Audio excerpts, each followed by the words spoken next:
Hello, everyone, and peace of Christ, all of you. First of all, happy new year of the Lord. And I hope all of you have a good family time and you have some prayer to the Lord that He will guide us and keep us away from the deception of this earth and from false prophets like Muhammad and his Satan, so-called Allah. One of you sent me yesterday a video of a little kid. He supposedly he is going to refute me. And I don't even need to make a video because I found a video made by a big sheikh from Saudi Arabia getting this guy busted. And the video isn't the information. Now the video in Arabic, but I'm sure there's many that speak Arabic. In the video, the sheikh, he explained that yes, they've been forced into Islam. We put the chain around their necks. The Mujahideen, they will put the chains around their neck. Yes, they enter Islam in the beginning. They don't like to enter Islam. It was been forced. But later they will like it. But for sure, what you will say about your crimes. So this Abdul, he said many stupid things. As an example, and this is the video, by the way. Again, the video is in the info. This is the sheikh. This is a real sheikh, not like those guys, This is a sheikh in Saudi Arabia, a very well-known person. And, not those kids who are trying to grow a mustache, but it doesn't work. In the second, 29 in the video, I'm trying to avoid not to play videos of Muhammadan because always they flag it. He said that yes, in the beginning they've been forced to convert to Islam, but later they will like it. And they become good Muslims. And then this idiot, he said that this hadith is mawquf. In the beginning I thought he don't accept it or something because supposedly he meant it's not coming from Muhammad. But the same stupid he mentioned in the video that he mentioned a hadith coming from Al-Hafiz. And he said the hadith, and there's a hadith from Al-Hafiz, and he quoted the hadith. But that hadith, you idiot, says the Prophet said. How you are saying that this hadith does not go all the way to the Prophet? And yet you are the one who quote the same thing, saying it is from the Prophet.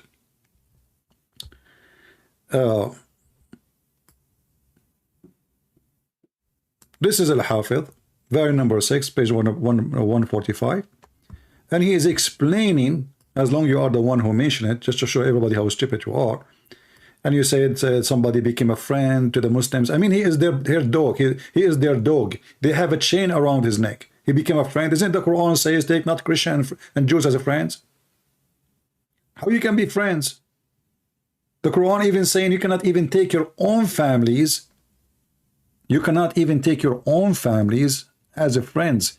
The Quran says you will not find one believer, just one, of the believers. He will be loving and good to non-believers, even if they are his own family, his father, his brothers, his sisters. Chapter 58, verse number 22.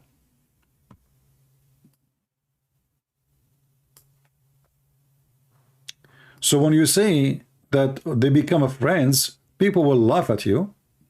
You are certainly an idiot who do not know his book, or you are just trying to make Islam look nicer, but it doesn't work because we know Islam very well. You don't even know how to say your prophet name correctly. You will not find any people who believe in Allah and the last day loving those who resist Allah. So what is the relationship between you and those who you brought them with the chain around their neck exactly? The relationship explained by the same quotation he quoted for us from Ibn al-Jawzi. This is Ibn al-Jawzi and this is Al-Hafiz, both in the same page. I will use Google translation and I will see if I can use Indonesian translation. I'm not sure. I think it would work. You will see here it says Ibn al-Hafiz, he said, the meaning that they are chained with this chains around their necks, and remember here the chain is around their necks, it's It's not the chains in their hands. This is how you treat dogs, not hands. Like you arrest somebody, you put something in his hands. No, this is in their neck. And this is their situation now in their life. Okay?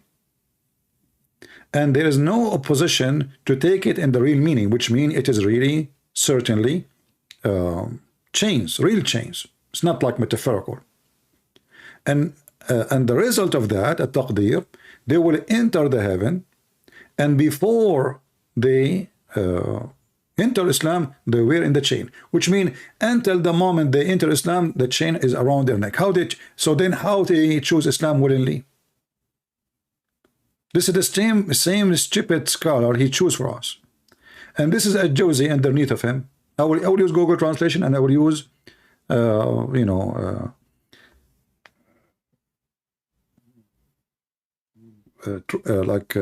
Indonesian translation, even though I don't understand Indonesian, but it might help.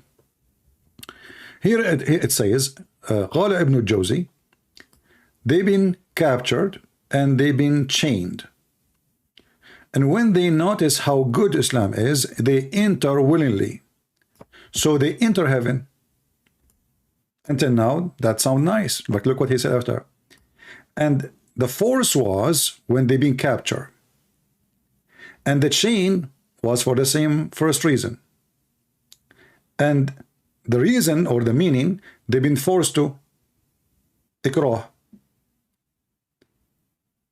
And that come in order, which mean, we chained them, we captured them, we chained them, and they hate it, and we forced them. But the reason for them to enter heaven, because now they become Muslims. And then he continues saying, and if the Muslims, they die and they are captured in the land of the kuffar, they will die in the same state as Muslims. So how they are entering Islam? They are entering Islam because they have a chain around their neck. As simple as that. Let me use now Google Translation. Translate to English. Okay. And this is Al-Hafiz, the one who he caught him, this idiot. And later we will show you that the same, he quote Al-Hafiz, and in the same quotation, in his video actually, it says that the Prophet said, yet he said that this hadith is mawquf, did not go all the way to the Prophet. What an idiot. That's what happened when you speak to kids. And Abdul, you said you want to challenge me. Who is you holding? You give me your Skype, I will call. I will call you, I will talk to your dad, your uncle, your sheikh, all of you. Be a man. Not you, I mean, you are just a kid. And then it says here, they tied them, they put it around their neck, they tied them, and this is the condition of this world, which means they are captured and they have a chain literally around their neck. And there's no objection, on that, which means in the interpretation, the translation is not coming very good. There's no objection of the meaning of to be literally, which means there is really chains around their necks. Okay? And then he continues saying, and the authority of Abu Hurairah, blah, blah, blah, blah, saying, you are the best nation, he said, the best people who bring them with the chain around their neck. Until they enter into Islam. So what is the condition? The chain will be around your neck until you enter Islam. So you bring anybody, I put a chain around his neck. After half hour, he will say to me, I will go and I will be Muslim. Not after 10 years.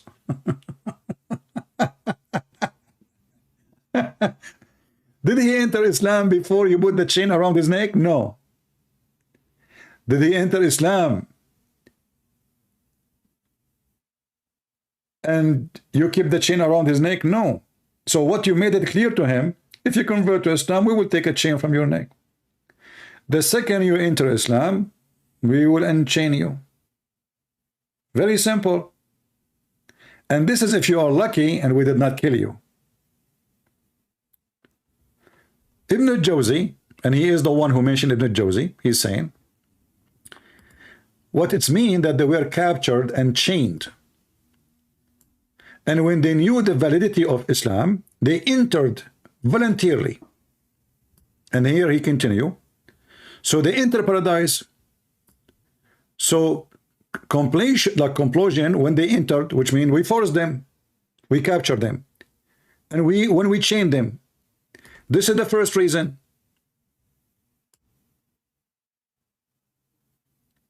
And then the reason of the capturing and forcing them into slavery, or to be captured, or to have a chain around their neck, that reason is for them to enter Islam, because after that they convert to Islam.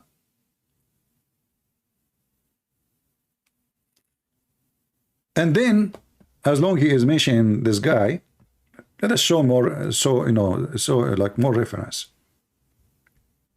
And then people will die laughing at you. Let me use Google translation. I forgot. Like Indonesian language. How we can change the translation?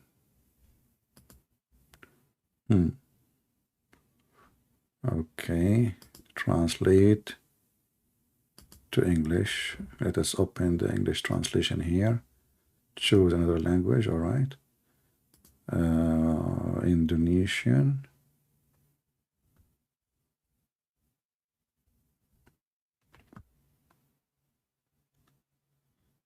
Where is the Indonesian? Indo. Maybe they call it Bahasa or something. Here we go. So this is Indonesian language translation. Translate. Let us click on translate. All right. So now we have the Indonesian language, the explanation for this hadith, and this is Islam question and answer. And you can read. I don't know what it says. You can read by your own. So yes, we put a chain around their neck. Yes, they enter Islam after we chained them, and the chain was around their neck until they convert, not before. You know, what about you let them free, and then if they want to convert to Islam, they convert to Islam? No. We chain them until they convert to Islam. And this is Al-Hafiz ibn Hajar, the one who he quote him, is explaining it. And this is your own language. So when a Muslim, he says a person, he like it, what we expect from a Muslim to say, oh, they don't like it. But all of us, we knew that when Muhammad, he died, all those people, they left Islam. Right away when Muhammad died, the Muslim, they have a war. It's called the War of Apostate. If those people are entering Islam willingly, why they will leave Islam the same day Muhammad, he died? What happened exactly? Because they enter unwillingly. In fact, let me look for another source from the same person he chose, because he chose Al-Jawzi. Al-Jawzi, by the way, is an idiot. Al-Jawzi, he have tons of stories. All of them, they are false. As an example, Al-Jawzi, he said that once there is a man, he saw a young man, he is carrying food. And then he said something to him, oh, today I'm going to disappear, something like that.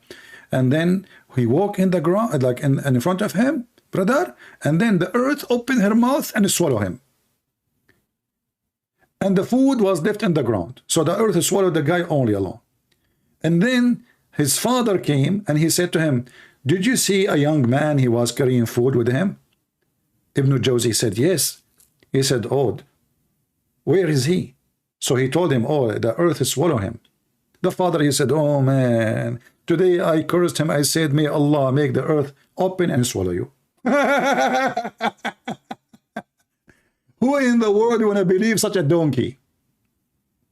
There's tons of stories of this guy. Maybe I can search for them later and we can laugh together. Or a guy, he is a Christian and he have a fight with his wife. And this Christian, he used to walk with Ibn Jawzi. And then one day he had a fight with his wife. And not only that, he said, in that day, I'm going to die. And then in the same day, he had a fight with his wife. So he put a knife in his wife's belly. And then after this happened, he said, oh my Allah, the police will come and arrest me. I must kill myself. So he tried and he pushed the knife inside his belly. But he could not push it all the way because he tried, like he was afraid to die. And then after that, he stopped. And then, no, I must be die. But he is already like he's bleeding badly. So he went to the roof and he jumped. And his bones broke. And yet he did not die. and the police came to him and arrest him, and then later at night die. And this is supposedly in a book. It's called The Jokes of Al-Jawzi, you know, Akhbar al-Hamqa. This is a stupid idiot guy, the same as Ibn Battuta, who discovered an island have women have a 3 breasts. This is your scholars, you know, all of them, they are storytellers and they are stupid. But as long as you mention his name, let us go to this guy and we will do the same. This is Ibn al-Jawzi, the person he chose. And by the way, I encourage all Muslims in Indonesia, young or old, as long as your ustads are covered, they don't dare to call me. Well, what we can do, I mean, the little ones, they will do, because that will help us to spread the truth between Indonesian. At the end of the day, we have the reference. They don't. They are liars. So he said here, the book of Zadul Masir, Ibn al-Jawzi, variant number 7, page number 187. And I will use Google translation, don't worry. It says here, this is about Al-Arab. Al-Arab, who they are the Arab. The Quran says that the Arab, they say we believe. Muhammad, he told them, Allah told me to tell you, you believe not. And faith never enter your heart. Listen carefully. You believe not, and faith never enter your heart. So how those people then became Muslims?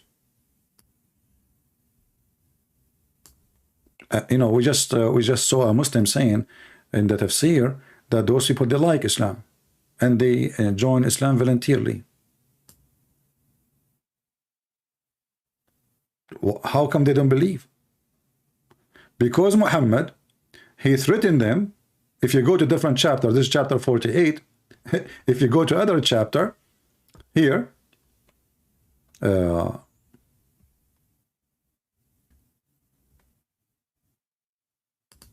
chapter 48 actually, in chapter 48, Muhammad, he said to them, if you don't convert, I will kill you. You are going to be facing a fight. We will kill you, we will slaughter you. If you believe, if you join us, if you surrender. You see here the Muslim, they say submit. This is false translation. If you change the translator right away, you will see a new translation. If you surrender, not if you submit. There is nothing is called. Islam does not mean submission. Only ignorant, they say this word, including Christians. If you surrender, that's what Islam means. Islam means you surrender, not submit. Submit is something you do willingly. And as you see, if they surrender and obey Allah, we will not kill you. Otherwise, we will kill you. Now let us go to Ibn al-Jawzi, the one he chose for us. You see, I'm using this just his choice. I'm not using my choice. So this is Ibn al-Jawzi explaining the verses. Now, can he say he don't accept Ibn al-Jawzi because he's a donkey? He cannot. Okay. In this explanation, Ibn al-Jawzi, he said, قوله تعالى قل لم تؤمنوا أي لم تصدقوا. He said, Allah, he said, you did not believe, which means they did not believe. They did not believe in Muhammad. But you say we became Muslims. Ibn Qutaybah, he said, we surrender because we are afraid of the sword. And we've been in qidna, which mean when you lead the goats, lead the goat, you lead the goat, we have no choice. So because we are afraid of the sword, we say we believe. And let us use the translation. Now, because I don't speak Indonesian, so I don't know what is going to be in the page.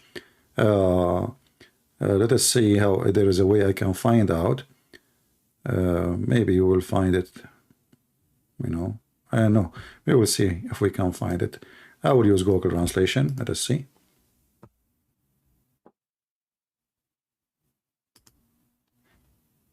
And now we are translating to Indonesian. But because I don't know where to stop really in the screen, I'm not sure really which one, where it says you know, anybody can tell me what is the word sword? What is the word sword in the Indonesian language? So I can search for it, you know, in the page, and then we will find it. Can somebody tell me what the word sword? What is the word sword?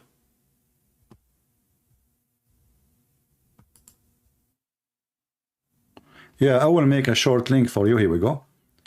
But somebody give me the word sword in the Indonesian language so I can search in the page and you can read in the, because I don't know where the part. Sword, binding. Okay, hold on. Shorten link. Let us shorten the link first. Shorten link. And you can use the same as I'm doing. You know, you use Google Translation. Just be sure you open the link by using, you know, Google browser. If you don't use Google browser, you cannot do that. Okay, here we go. I just post the link for you. Now let us copy what you post for me in Indonesian language, and we will search for the word there. It should be saying, we are afraid of the sword. Why we surrender to Islam? Islam means surrender. Why we became Muslim, which means we surrender? Because we were afraid of the sword. Here we go. We found it. Thank you very much. Does it say that, guys? Does it say that we surrender because we are afraid of the sword in here? Let me know.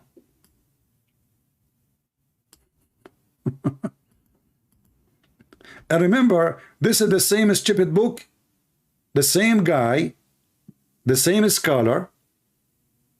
He is the one who chose for me.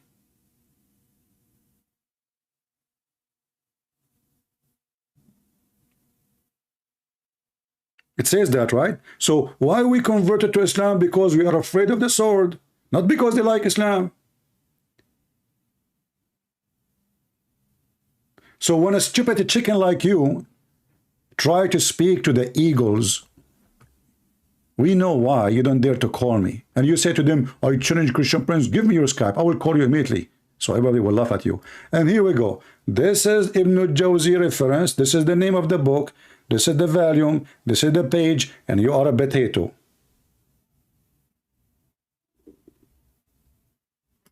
So why they converted to Islam? Because they are afraid of the sword. What the Quran says, they don't believe. And this is telling us that Islam is a trashy religion. Because what kind of religion accepts followers to be followers but without believing? You know what Jesus said?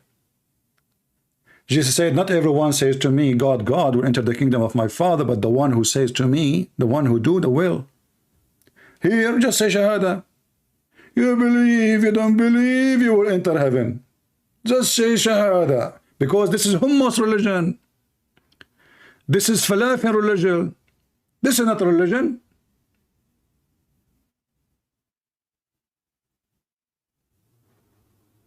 And this is in front of you. And I gave you the same exact book of your choice. Now, just to show you, I mean, I can show tons of reference. But why somebody, how they treat the prisoner of war? They kill them. They kill them.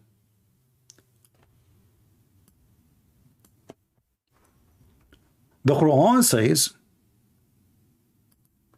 it's not for a prophet to keep prisoners.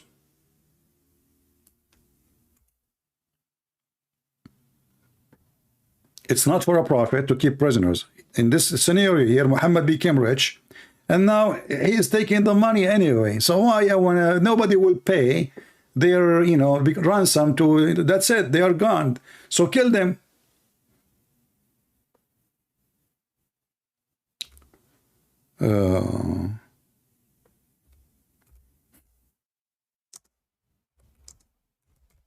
Read with me and laugh. This is how filthy Muhammad is. Allah said to him, it's not for a prophet, it's not fitting for a prophet that he should have a prisoners until he destroy the earth. You have to burn the earth first. And you can use the one who is going to translate the video with subtitle. You can use Indonesian translation, you know. Let us see Indonesian translation. Where is Indonesian? Bahasa. Okay, here we go.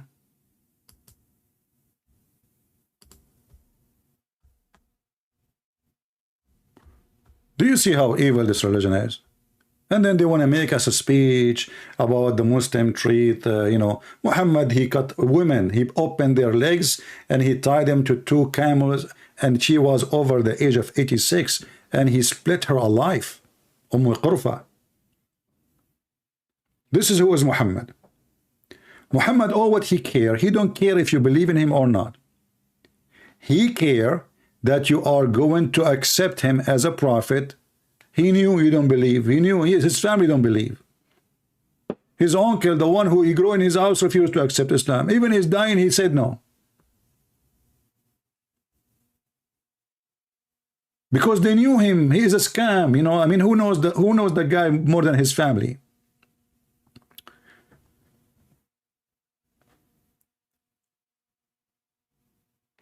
There is a hadith about a person, a Muslim, you know, they attack the non-Muslims, and the guy, he, you know, he was fighting a person, his name is Osama, and the guy, he fell in the floor, and Osama, he took his, you know, like, what they call it, not like the arrow, the long one, I forgot what the name. So the guy, before he die, before like he, you know, totally get killed, because of fear, he says, there is no God but Allah, and he want to continue saying there is no prophet but Muhammad. And then the guy continue and he killed the guy. He killed the non-Muslim. The pagan Muslim, he killed the non-Muslim. He came back to Muhammad, and Muhammad asked him, did you kill him? He said, yes. He said, what happened? He said, well, when I was going to kill him, slaughter him, he said, he wanted to say Shahada. He said, La ilaha illallah. And then, at this moment, I attacked him with my spear and killed him. And look at the response of Muhammad.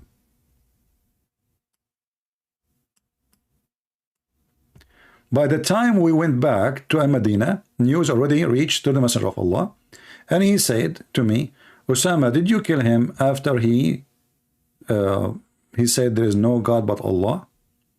I said, yes, Messenger of Allah. He said, but he said that only to save his life. Do you see it? I mean, the guy is there. He knew what's happening. Obviously, he don't believe in Islam. A second ago, we were fighting by the sword. A second after, you want to convert? Isn't it obvious? So he said that to save his life. Muhammad, he said to him again, after you, he said the Shahada, you killed him. Because Muhammad, all what he cared for is to make more Muslims. Who cares if he believe or not? He want to save his life, no problem.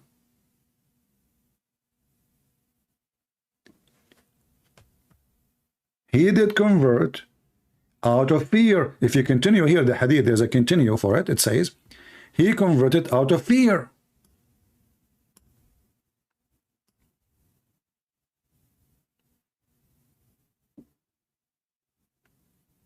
Muhammad, he said to him, why did not cut his heart open and see if he is telling the truth or not? Do he need to cut his heart open? The guy is holding the sword, fighting me, and now I got him, and now he is saying Shahada. Have you ever heard of a guy in a second he changed his mind? Like, are they debating? And the guy was convinced?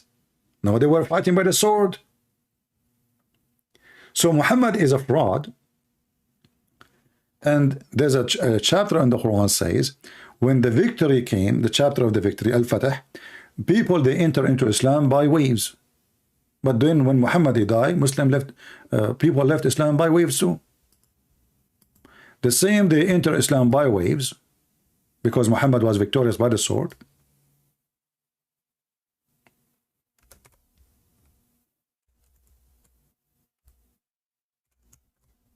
Read it. Why did not enter Islam until Muhammad became victorious by the sword? What about the enter Islam without sword?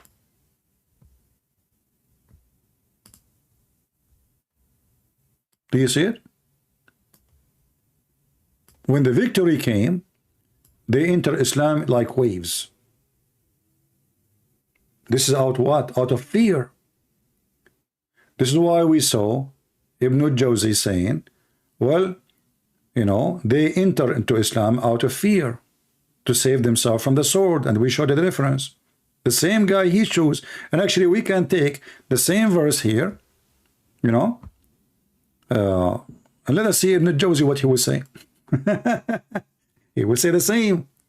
But you know, as long as this guy is talking about a Jawzi and he think he is a scholar, a Jawzi is a donkey, my friend, and he is one of my favorite. And this guy, he came like almost 600 years after Muhammad. But I find it very funny that a person from Indonesia, he takes somebody he never heard of, he never saw, and he consider him as his scholar. But if I say now to him, do you accept what a Jawzi says? And if I show him some reference, he will start saying, oh, a Jawzi is a human. He makes mistakes. He's stupid. All of us, we are stupid. Only Allah knows best. Let us go and see what Ibn Jawzi, or Jawzi, he said. About what? About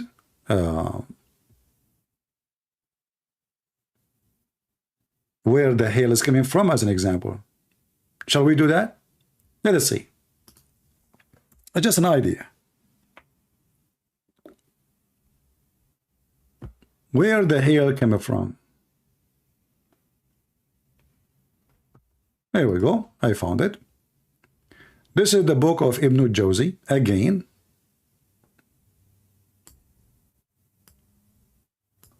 And remember, I am using the scholar he chosen, not me. This is Ibn Jawzi, volume number 5, page number 268. Ibn Jawzi, peace be upon him, is explaining to us what the Quran says about how hail and where hail is coming from. According to Ibn Jawzi, which is saying the truth, by the way, because this is what the Quran is saying, I agree with him. And now our friend, he will say he don't agree with him, because this is embarrassing. Allah, he sent from the sky, from mountains in it, hail. So he hit with it whoever he don't like.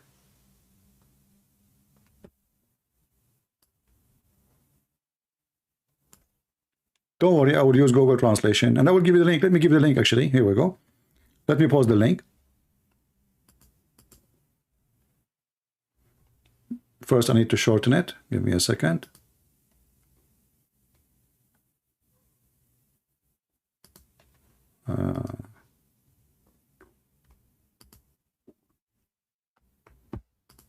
The reason I need to shorten it because, you know, like the address have Arabic, and when you post it in Google, the link will become so long and Google will not accept it in YouTube. Let us post it for you. Here we go. And now what he will say? He will say Ibn Jawzi, he don't represent Islam. Right? Do Ibn Jawzi represent Islam? No, he don't. He's wrong.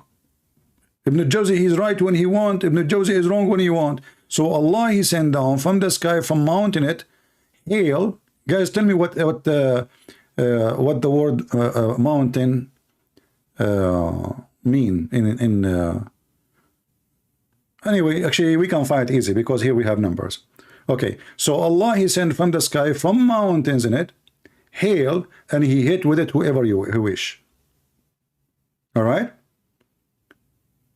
and this is the explanation. And then he continues saying, وَيُنْزِلُ مِنَ السَّمَاءِ مِنْ جِبَالٍ فِيهَا مِنْ بَرَدٍ. Continue, he said,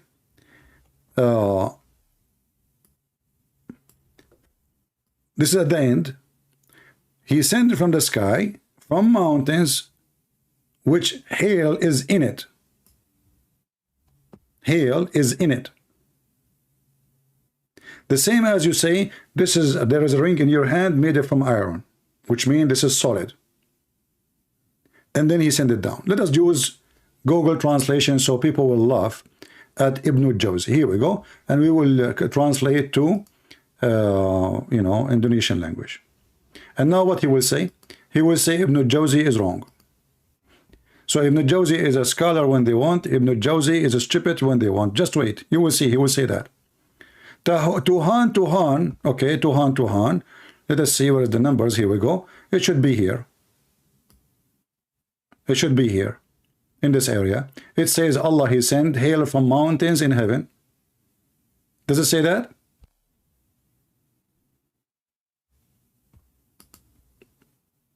People, does it say that what I'm showing on the screen, or it's not showing?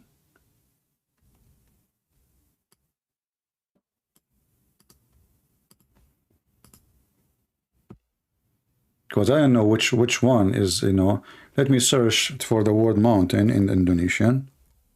Here we go. Oh, gong. The Indonesian, they always like that to make it two words.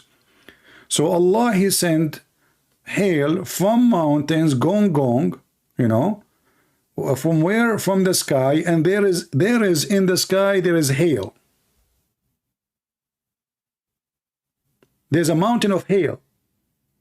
This is Ibn Jawzi. This is not me speaking. Does it say in the front of you that there's mountains in the sky of hail, or it doesn't say that? Let me know, please. Does it say that? Do you see it? Or I need to move down? I don't know.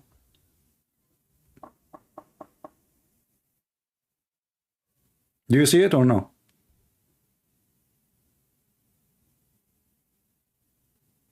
My Bible say the same. Give me the verse so we can laugh at you. Guys, my Bible say the same. Yeah. Can you they twist the translation? No, they are not twisting. This is Google. Google is a stupid software. This is not a Muslim translating,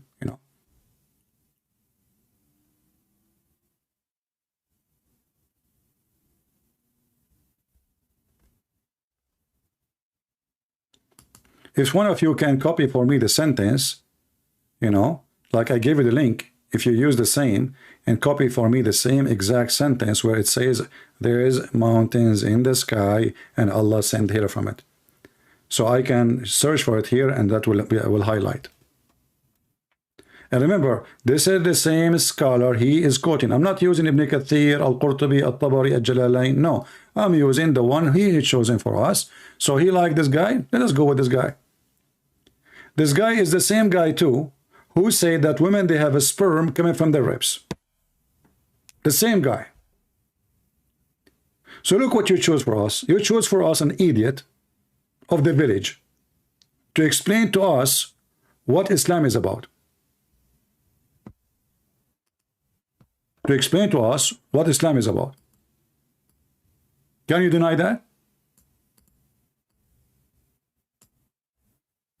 You cannot. This is why we laugh at your religion.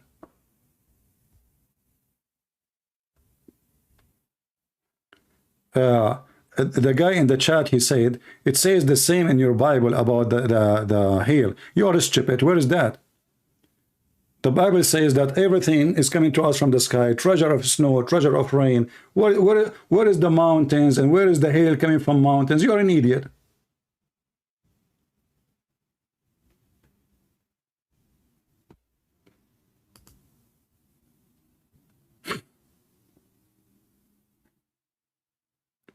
This is not about he break hail from mountains and flying mountains in the sky.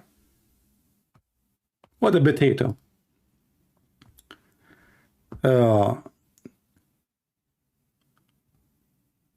We can go right now and search for what he say about the sperm. But we are not done with the thing about about how people enter Islam. There's way more hadith actually we can use about it. As an example, isn't it Muhammad is the one who says, I've been command and order to kill all mankind, not to fight. You see, the Muslims translate the word uqatil, to fight. That is a fight in English. Uqatil coming from the word qatala, which means fight, to kill, which means to kill. This is not fighting by hands, boxing.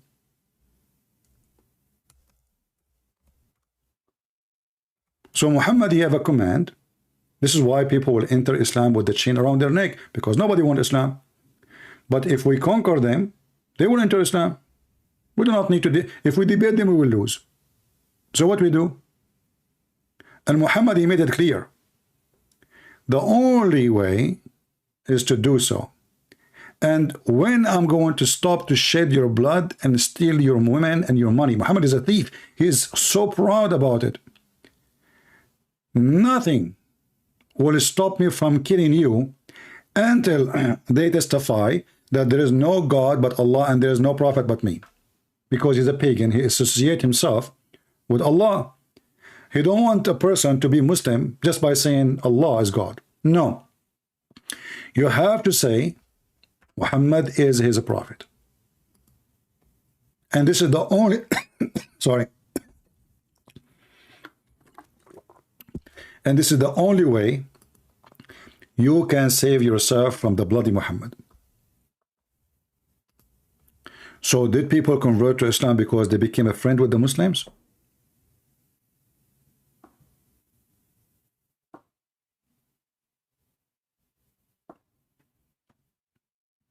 Do you see how people, and you can find all those hadith. Even Muhammad, he says, I was victorious by terror. Muhammad is the first terrorist. And the only way, if you do pray as I say, if you do eat as I eat, if you do say as I say, if you pray in the same direction as I pray, if, only if you do all those things, and this is the only time I will not shed your blood, rape your women, take your money, and take your land. Anyway, when you convert to Islam, your land is mine. All those hadith is saying the same. All of them, they are authentic.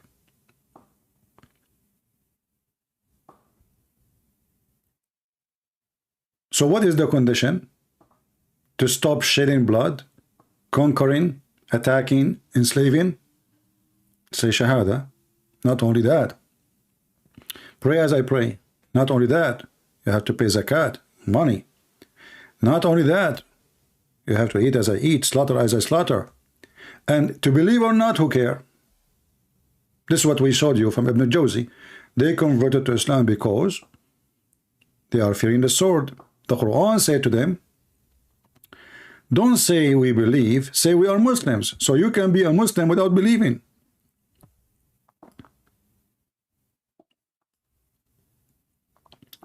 You can be a Muslim without believing. You do not need to believe. Who said that you need to believe? Believing is not a condition in Islam to be a Muslim. This is the last thing Muhammad he cared for. And this is why the Quran is saying, you say we become Muslim, which means we surrender. This is what Muslim mean.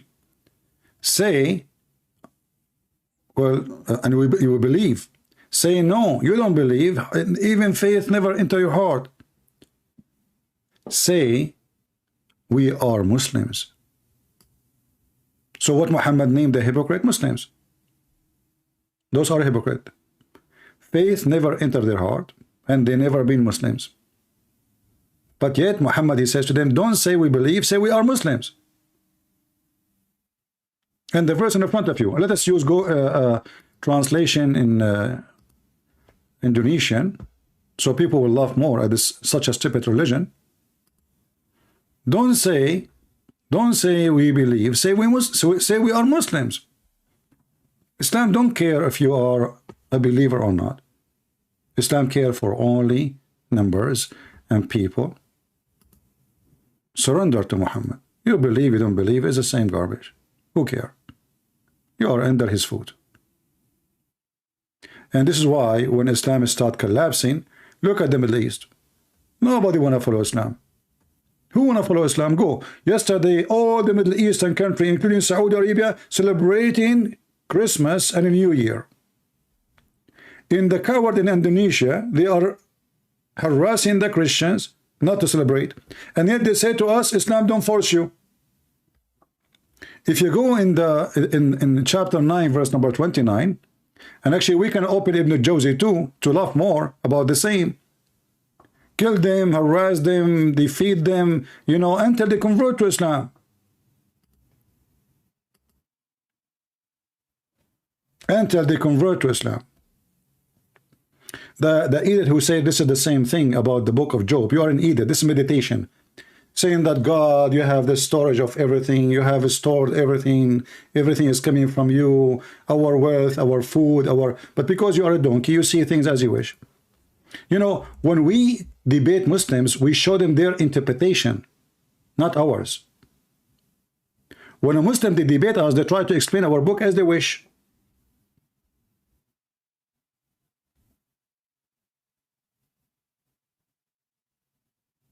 As they wish.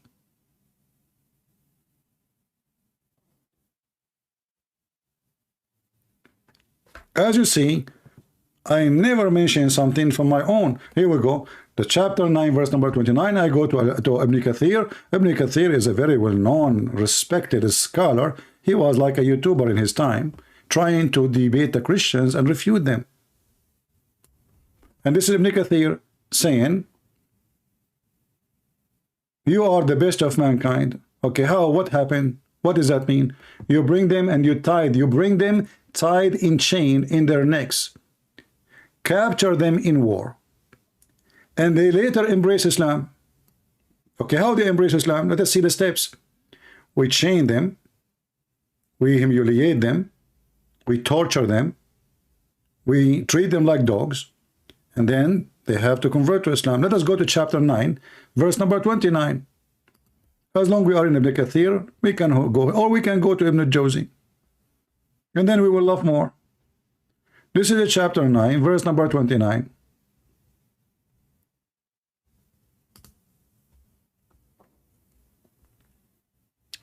The mushrikeen, they are najis. Muhammad is a racist. He believes non-Muslims are filthy.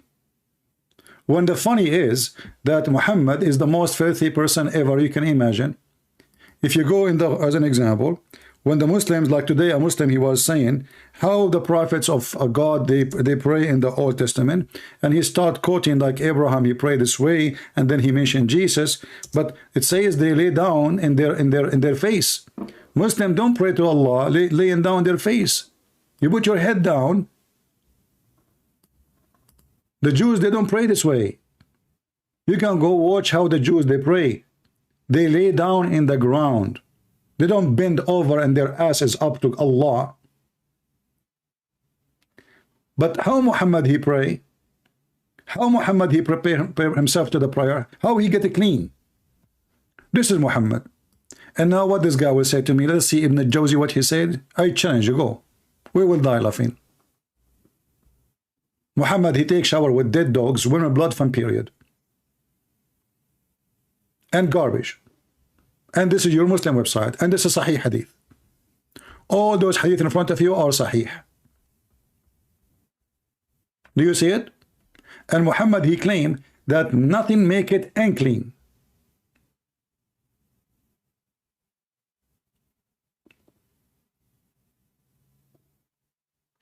So if the Prophet, he is showering with dead dogs, what about the prisoners? If we go to Ibn Kathir, we will find the following. What they do to the Christians and what the purpose of fighting the Christians, how they want to make the Christians, you know, believe. You know, what will happen, how that will be accomplished. Let us go. We go down, we will find here. And feel themselves subdued. This ayah mean, like you have to torture them, you have to insult them, you have to make fun of them. And Allah, he said, order to fight the people, scriptures enter, they give the jizya. Allah said, and he continues saying, fight those who don't believe in Allah. So why we fight them? Not because they're bad, not because they are fighting us, no. Because they don't believe in Allah, the pagan God, the black stone God, the vagina, and the last day. But we believe in the last day, but we don't believe in the last day of Muhammad. And forbid what forbidden by Allah. We don't care for what Allah forbid. Why would I care for him?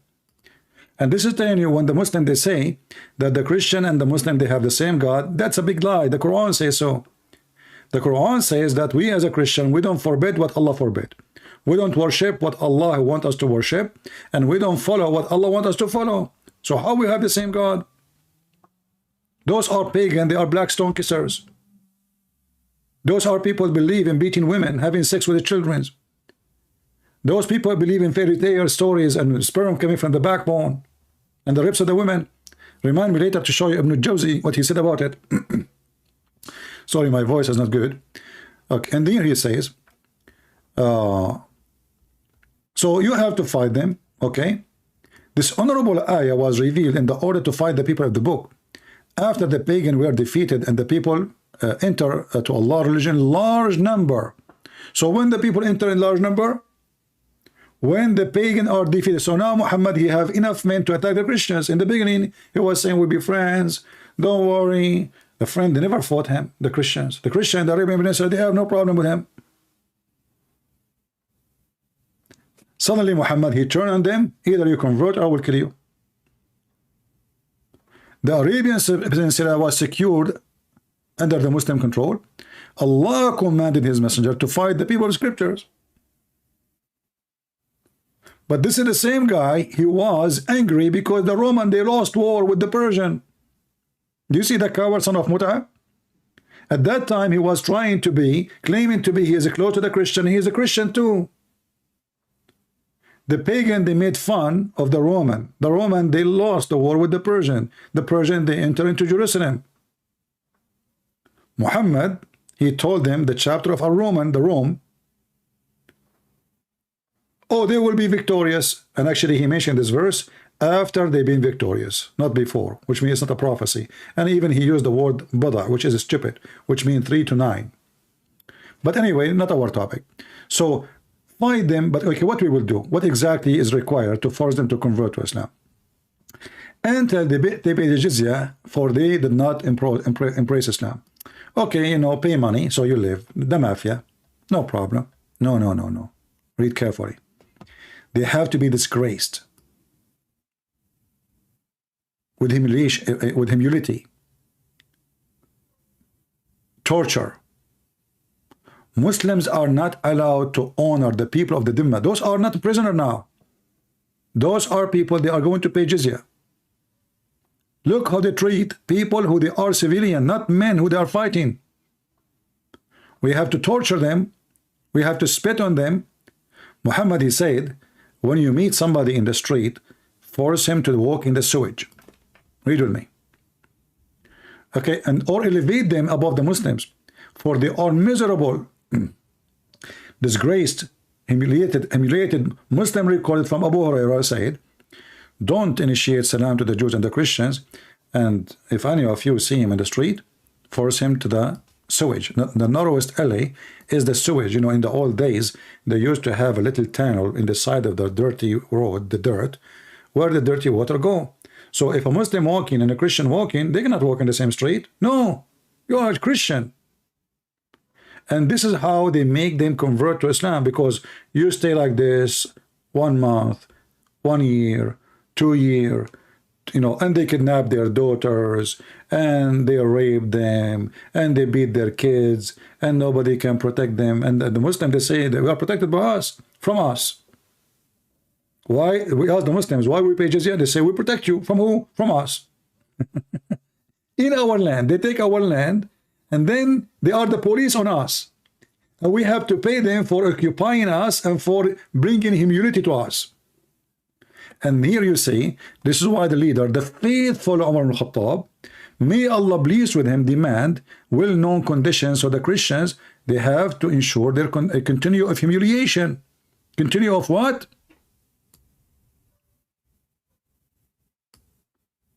Degradation, disgrace. Why? because they refuse to embrace Islam. And you can read the rest of the conditions. A Muslim can sleep in your house 3 days, 3 nights, and you cannot even say to him why. He come to your door, you knock at your door, you open the door, he go to your bedroom. You have to feed him. He can sleep there 3 days, 3 nights. Any Muslim. This is the condition of Umar al-Khattab.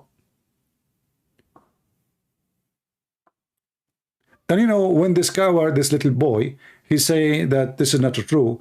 Where is the Christian in Saudi Arabia? What happened? All of them, they love Islam. There's this land, there's no atheist, there's no gays, there's no Christians, there's no Jews, there's nobody disagree with Islam because nobody there. But all this is different now.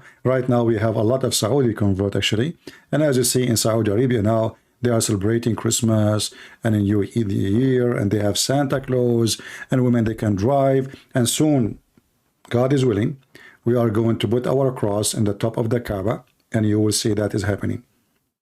Maybe in my lifetime, but I believe it's not going to take long. Things is changing so fast. If you go right now and check in the Middle East, you will find every single country, Muslim country, I'm not talking about Christian countries, they don't want Sharia law. If you ask yourself, the king of Morocco is who? He claimed even to be from the grandchildren of Muhammad, which is not true. There's no Sharia law in Morocco. Okay, what about Tunisia? Oh boy, in Tunisia is messed up. Islam is even, they are fighting Islam. They are arresting Muslim Brotherhood. What about in Egypt? It's the same garbage. What about Syria? Don't even ask. What about Turkey? Nightclub, dancing club, drinking, alcohol, you know, and Erdogan, he claimed he recited Quran. The Muslim Erdogan, they asked him, how come until now you did not close the, you know, the minister of Erdogan, he answered, said, so who's going to pay for your salary? Once actually, I met someone, he is a Muslim, I was in the Philippines, and I asked him what he do for a living. He said, I work in Indonesia. I said, what do you do? He said, I am a manager of a nightclub. I said, where? He said, Indonesia. I said, in Indonesia there's nightclubs? He said, oh man, you should see. Like whole stadium is a nightclub. And he said to me, I'm not sure, I never been in Indonesia. He said to me that the one who gave license for it is the army. Is that true? People? Indonesia, is that true? That nightclubs in Indonesia is protected by the government? And he said they are so huge. He said you cannot believe how big. It's not like here, you know, a small tiny thing. They are so big. I never been there. I don't know. I never saw one. I have no idea if he's saying the truth or not. But he's a Muslim. You know. Actually, we can do that right now. We can search for nightclub in Indonesia right now. Give me a second. But we will search for halal nightclub.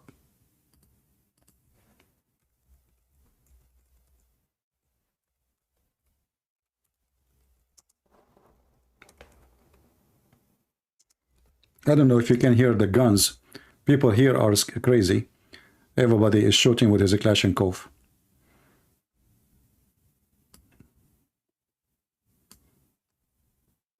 I have a good microphone. The best top 10 Indonesia bar and clubs.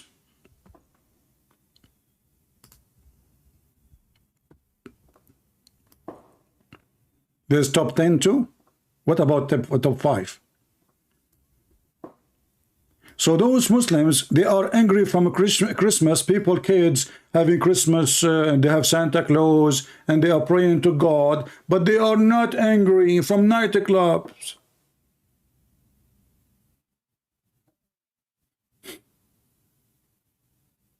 I mean, do you see this? Do you see how hypocrite they are? They are not the same. They are not angry from the Muta. The Muta is the biggest nightclub. Oh, okay, hold on. You know, guys, I'm going to go to Indonesia soon. I just click at the pictures and I found this. This is the nightclubs in Indonesia. This is bigger than Mecca. Look at this. Unforgettable Jakarta nightclub.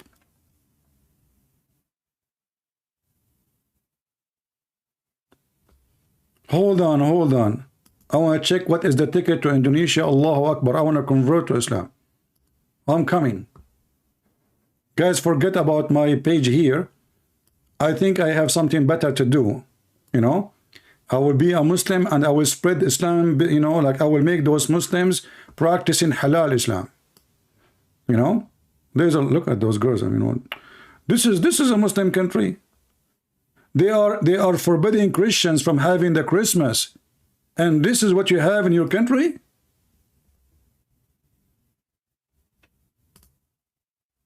I'm going to go there tomorrow.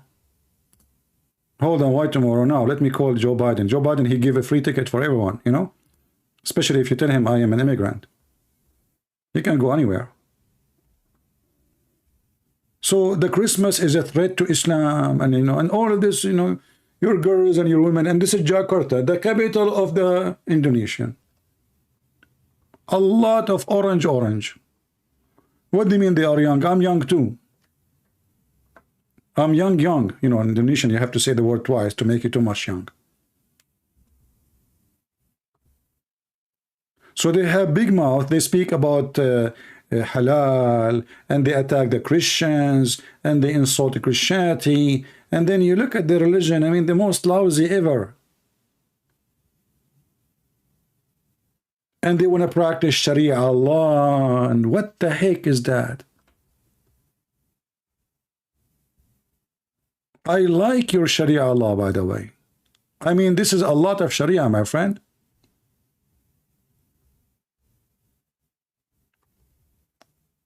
Halal? Halal nightclub. So building a church is a threat to you, but nightclub is not. Very conservative society. You know, and by the way, is 6 years old Aisha allowed in the nightclub because she is mature and adult? I guess she is allowed. Man, what I did to myself. I just searched for the nightclub in Indonesia. I'm seeing things I did not see. What the heck is that? Guys, I'm going to go to Indonesia tomorrow. Hey guys, who want to invite me to Indonesia? And that's it. I'm going to Indonesia. I'm telling you. Even if they arrest me, I don't care. I became like now, I want to just go. You know, I cannot take it. That's it. Oh boy, I'm not going to put those pictures for you on the screen because you will go too. I don't want to be the reason, you know, behind increasing the tourism in Islamic country like 200%.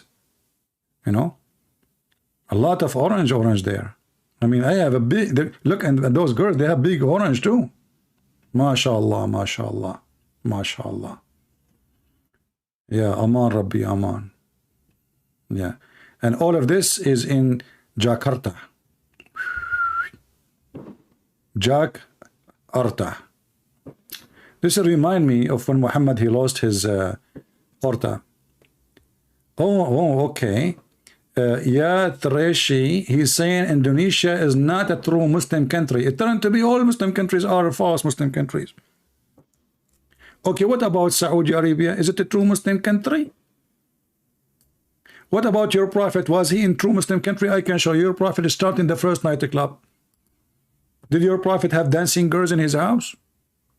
Did Umar al-Khattab, he beat a woman because she covered her breast? Women, they have to serve the Muslims. Slaves, they have to serve the Muslims in their rooms when they have guests, and they are wearing no bra. Not a true Muslim country.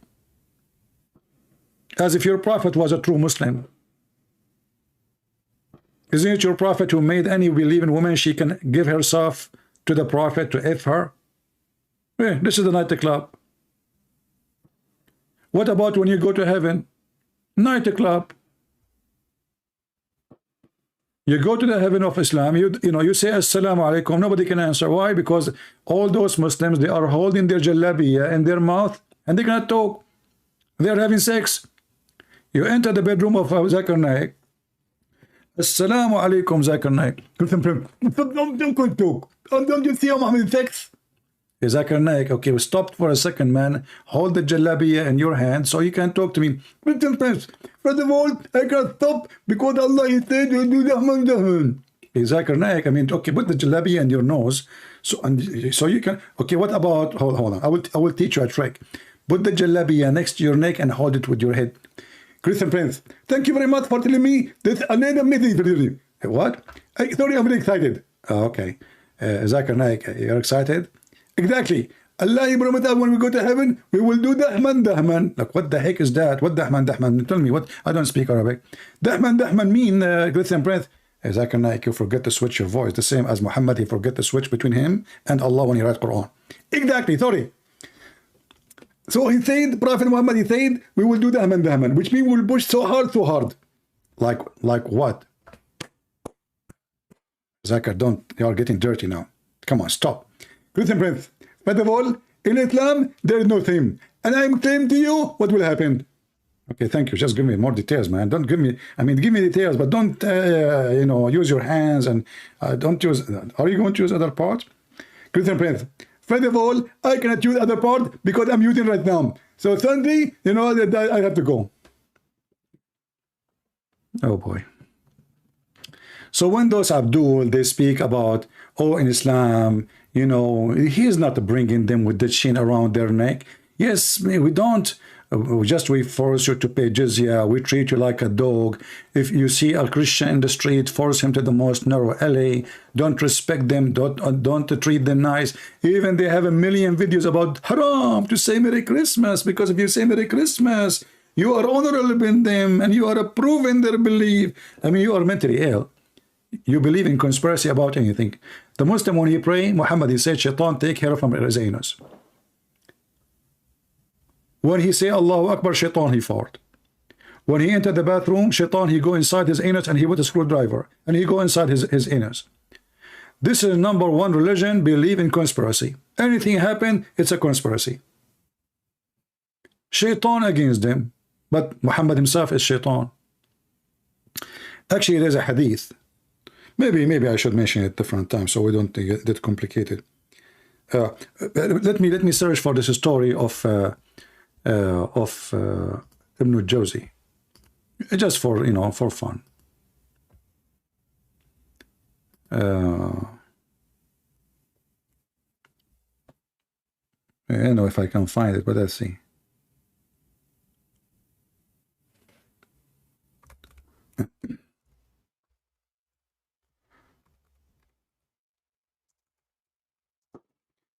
You know, imagine this guy was exist now, and he is telling us also stories.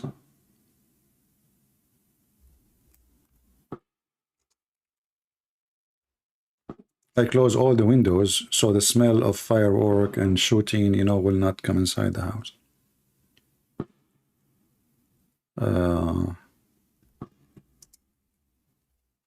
Let us see if we can find the story.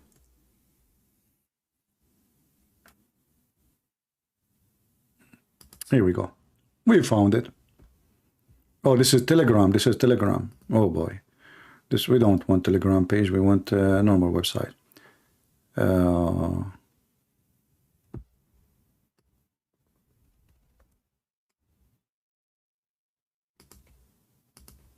Just to show you how trustworthy those Muhammadan. Okay.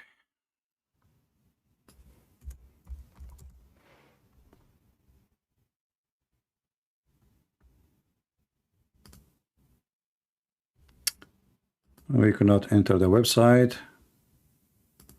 Let us see this one here.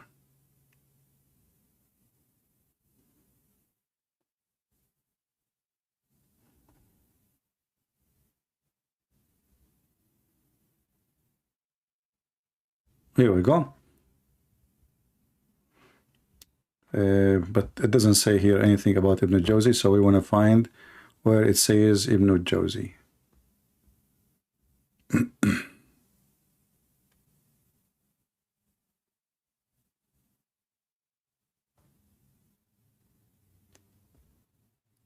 So the story, when he was walking in the city of Al-Basra, and by the way, city of Al-Basra, all of it used to be a city of black slaves. Black slaves. And this is why there's a revolution called the Revolution of Az-Zinj, which means the black.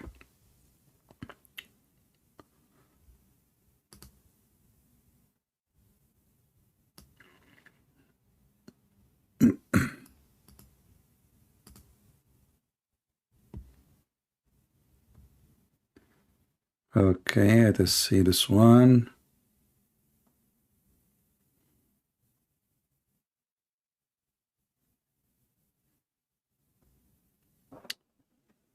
Until now, there is only one website I was able to enter the story, but this website is Telegram, and Muslim posting there the story, but I don't want Telegram. I want a normal website, a Muslim website.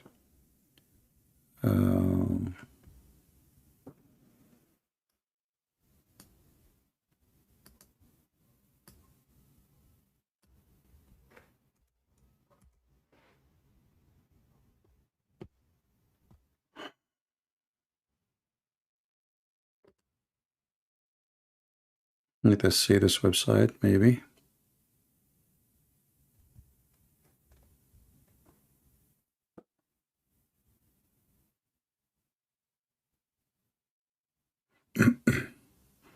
Full of funny stories and stupid stories.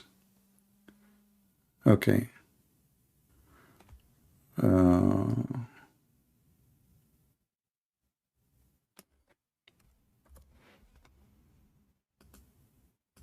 Just give me some time, guys. I'm just trying to find a trustworthy website. When I say trustworthy, doesn't mean it's trustworthy. All of them, they are stupid. But what we can say, all their books is full of stories. Anyway, I'm trying to find, I found here a book, but I'm just trying to find where it mentioned that as Josie, he said that. But this is other story I just found. Let me show it to you. And we will look for the story I mentioned. From Al-Awwam bin Hawshab, he said, once I was walking in a side of a street or like an area. And inside of that area, there is a graveyard. And when I was walking afternoon, from the graveyard, a grave wide open, and then a man came out, and his head is a head of a donkey, brother. And his body is a body of a human being. And then he made the voice of a donkey 3 times. And then the grave closed on him. And then there was a woman, she is old. And she was making, like, when the women, they make like a clothing from, wool, like the sheep, hair.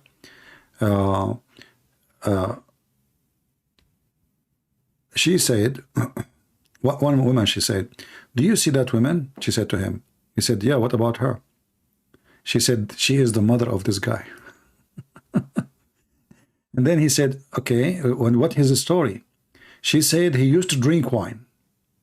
And his mother, she tell him, my son, fear Allah, stop drinking wine. And then he used to say to her, you are barking like you are bearing like a donkey. And then, and she said, the woman continue, so when he died, afternoon, every afternoon, the grave will be wide open.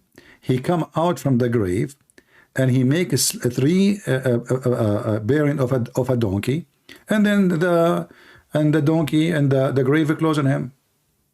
Now, if there is anyone here is not convinced with the story, I feel for you sorry. Those stories must be true. Let us continue. Here, this one, it says, ذكر ابن الجوزي. This is the reference. So this is a story from Ibn al-Jawzi. All right? This is a story from Ibn. This is the guy they are referring to him to be trustworthy. It's a true story, by the way. Ibn al-Jawzi himself, he saw it. All right? And there is more stories, Okay. This is the story I told you about. This different story. I will post the link for you, by the way. from Ibn Abid, from while I was walking from in the side of Al Basra, I found a guy, a young man, and you know, so he walked not far away from me, and then suddenly the earth opened and swallowed him. Let me post the link for you. You can use your Google translation. This is the link. Please save it. This is our friend Ibn Jawzi. This guy, he quote for us Ibn Jawzi. Okay, so so he was walking and he have like, you know, food with him, you know, like a container have food or something, and then the earth swallow him, brother. Suddenly the earth opened and ate him. And then I sat and I was like surprised, wondering, thinking about what happened to him. And then an old man, and he have his eyes is closed, like he wrap his eyes, his head, so which means he cannot see. He said to me, Assalamu alaikum. How a man he cannot see, and he said Assalamu alaikum, no problem. And then he said to him, did a young man, and he have like a cradle with him or something, you know, container with him, walk by you? The guy, he said yes. And I told him what happened, which means the earth is swallow him. He said, oh, we seek refuge by Allah. My son, he argued with me with something, and he did hit my eye. And then he said, may Allah don't let you out of Al Basra, or he make the earth swallow you. So now, according to Ibn Jawzi, that the guy, because he hit his father, the earth swallowed the guy. Because his father said, may Allah don't let you get out of here, of Al Basra, and make the earth swallow you. More stories. I mean, if I want to read for you, my friend, you will die laughing. You know. But let us translate. Like 2 stories is enough. You know.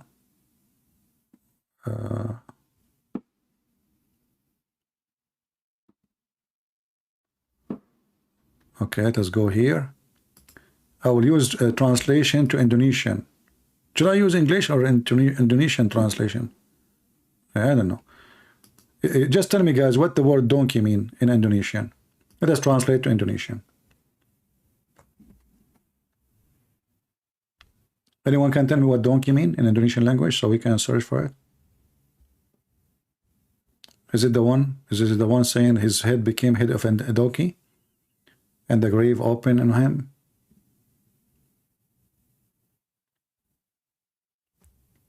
What is the word donkey?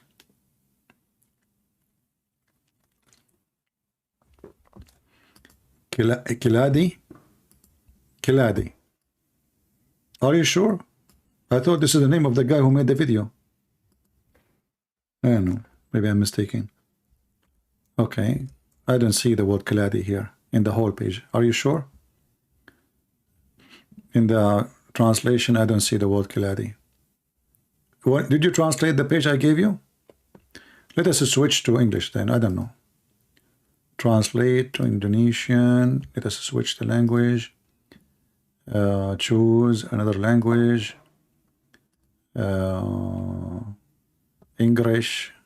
Where is the English? Here we go. Okay.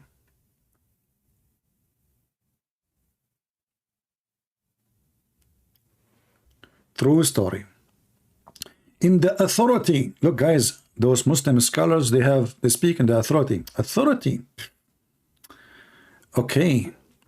He said, once I went to down the side of the street, not alive, next to a neighborhood in a cemetery, when it was afternoon, a grave split open, and the man who his head was the head of a donkey and his body was the body of a human. He came out. So he prayed 3 times. 3 times. Look, 3 times. Muhammad, he washed his hand 3 times, face 3 times, Salamu alaikum 3 times. It must be the same donkey. Then the grave closed on him. And then an old woman, she was there, making wool, spin and making wool. A woman, she said, do you see that old woman?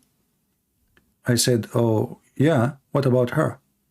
She said, she is the mother of this guy. I said, okay, what is his story? What happened to him? He said, she said, translation is wrong. She said, he used to drink wine, and when he went away, his mother would say to him, son, fear Allah. How long do you drink this wine? Which means stop. He said to her, you bray as a donkey brays.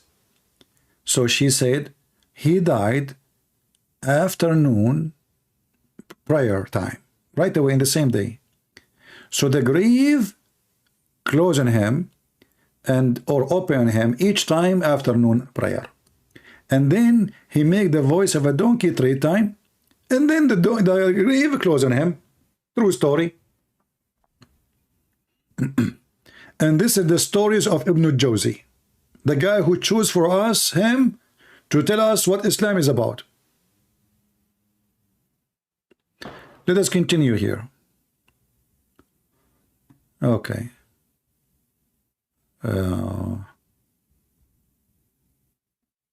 Where is the guy? Okay, here we go. This is the young man who was walking, and then he passed by, you know, and suddenly, brother, suddenly, my voice is going. Sorry, guys, I spoke too much. Every day I'm going live for many hours. So a young man, he walked by me, brother, in Al-Basra, and then suddenly the earth open and swallow him. Open and swallow him. Okay. And then I sit down in the ground to wonder what's happening. So he passed not far away, and when I heard him say, I was taken by God, so I looked, and I behold, he had been swallowed by the earth. And there was, like the food was with him in the side, which means the earth swallowed him only, not the food. I said, and then a man, he came and he walked by. He said to him, first here, and then he said to himself, I saw this matter, how the earth is swallowing him, and I was thinking about him, you know, what happened. And then an old man, he walked by, translation is not coming right. He said to him, did you see a young man who was carrying some supply with him? He said, yeah, and the earth is swallowing him. I saw him, and the earth swallowed him. The old man, he said, oh, by Allah, he is my son. He argued with me about something, and then he slapped my eyes. And then I said, Allah will not let you expel out of the city of Al-Basra, or he will curse you, or he will cause you to be swollen up. And guys, because the father, he asked Allah to make his son be swallowed by the earth is swallow him. Now let's go to Sahih al-Bukhari so we can laugh at Muhammad more. Why they are talking too much about the earth is swallowing Muslims?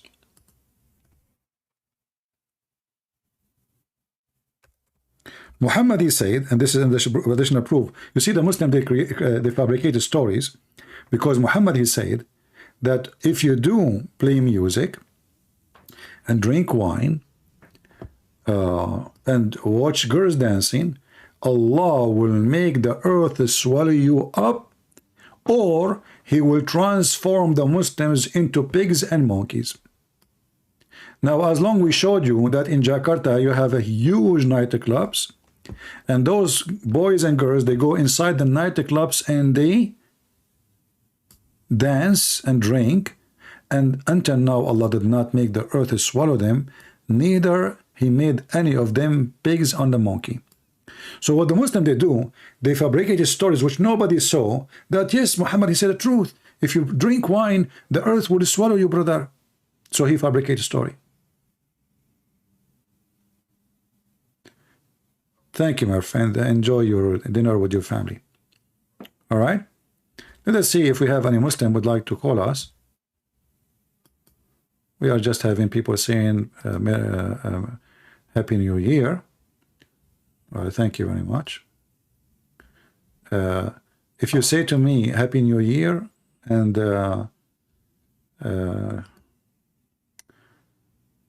okay, Muslim, I have a question. I want to challenge you. A Muslim want to challenge me. Guys, should I go home? I wish somebody here can make some tea for me. I forgot to make tea. Let us call this Muslim.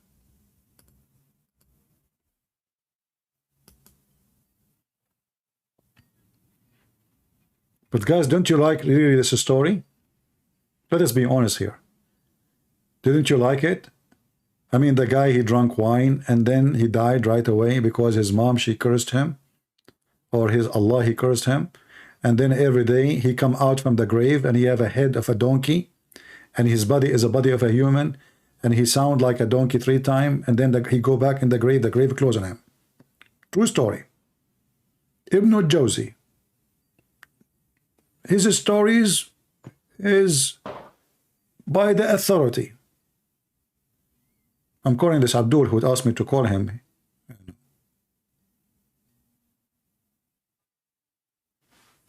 All right, this guy is not answering. I don't know.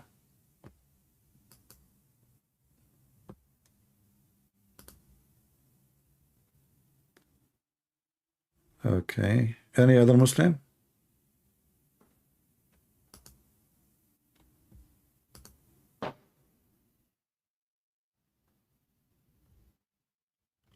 Missed call from Follow the Truth. For the Truth. The Muslim, they have very nice names, by the way. Follow the Truth. I mean, the guy, his head is a head of a donkey, you know, and follow the truth.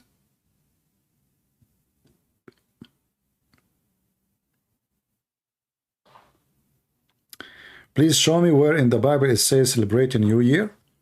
Well, all the Bible is about celebrating the year of the Lord. Don't you know that the Jews, they have a New Year, you idiot? Don't you know? They do. And okay, show me where in the Quran it says celebrate the New Year. You celebrate a New Year, Hijri, and you celebrate the birth of Muhammad. Show me. Muslims are stupid. They say things they can't even handle.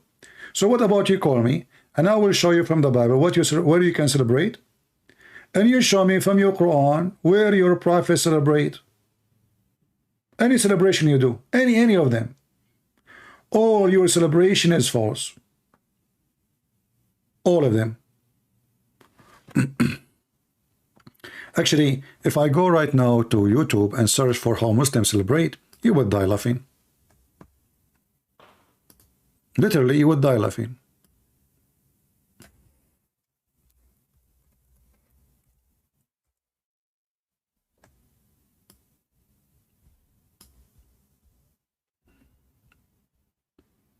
Look, YouTube blocked. I just searched for the word. YouTube blocked most of the word. Look, all the videos are blocked. You have to be 18 and more. You can't even see how the Muslims celebrate. You cannot see it because you will see girls laying on the top of each other doing sexual stuff. You know, a woman, she will sleep in the floor. Another woman, she will lay in the top of her. And both of them, they will start shaking their ass on the top of each other in a very sexual way. And this is why YouTube block it all. Look, the ass is up. Look, mashallah, mashallah, mashallah. Praise be to Allah. Islamic celebration. If I play the video, you will die laughing. Their head is down, their ass is up, and they are shaking it. And notice, please notice, they are wearing hijab. I mean, come on. They are very, very conservative. Extremely. Look at this guy is conservative too. I mean, look at the videos. I just searched for one word and look, they are blocked by YouTube. Oh boy, I don't want to go there. No. Don't show this one. Okay, pass. Okay, pass. All right. Yeah, mashallah, mashallah. All the videos are blocked. We cannot see how the Muslims celebrate. Unbelievable.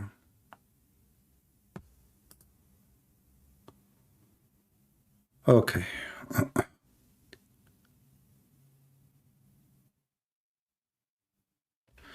All right. If there is any Muslim would like to call us, please feel free. You are more than welcome to defend your religion. And don't tell me I challenge Christian Prince. Yeah, you want to challenge me, call me. Especially if you are a person who is a truly believer, not a person who will say to me, I don't accept this guy. and I don't accept that guy. Either you accept what your scholar says, or, you know, and your prophet says, or you don't accept anything. You are not a Muslim. So don't give me speeches. All right? Don't give me speeches.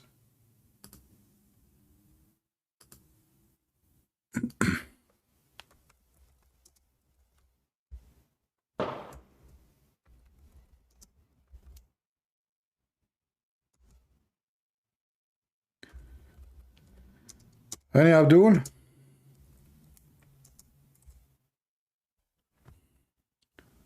If you want to say to me Happy New Year, please say it in the chat here, not in the Skype. I cannot answer people. If I want to answer everybody, then I will spend the whole day. What will happen to me, the same what happened to my cousin. He went to the movie, and then when he came back, we asked him, hey, Hamad, tell us how is the movie? He said, he's good, you know, he's good. I said, what? He said, shut up, man. I said, why? He said, by the time I finished saying Assalamu alaikum, shaking hands, the movie was over. So don't do the same as the Muhammadan, shaking hands with everybody in, you know, I mean, we will not watch the movie. All right? Muhammad did not watch the movie. He was shaking hands with everybody in the theater. Do we have any Muhammadan here?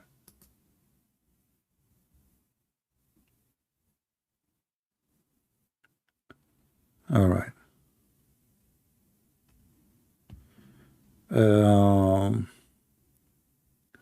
Nobody. The only one is texting me is the Christians. Where is the Muslims?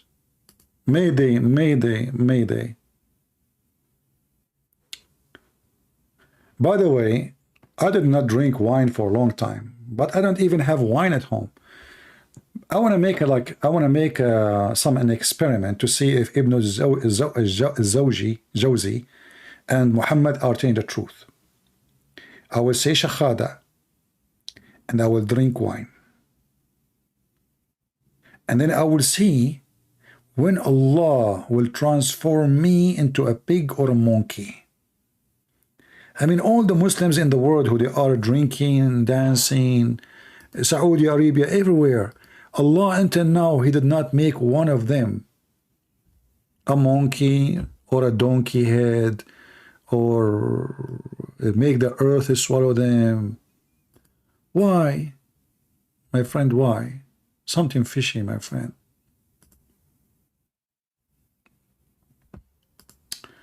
Somebody saying you have, what, how many?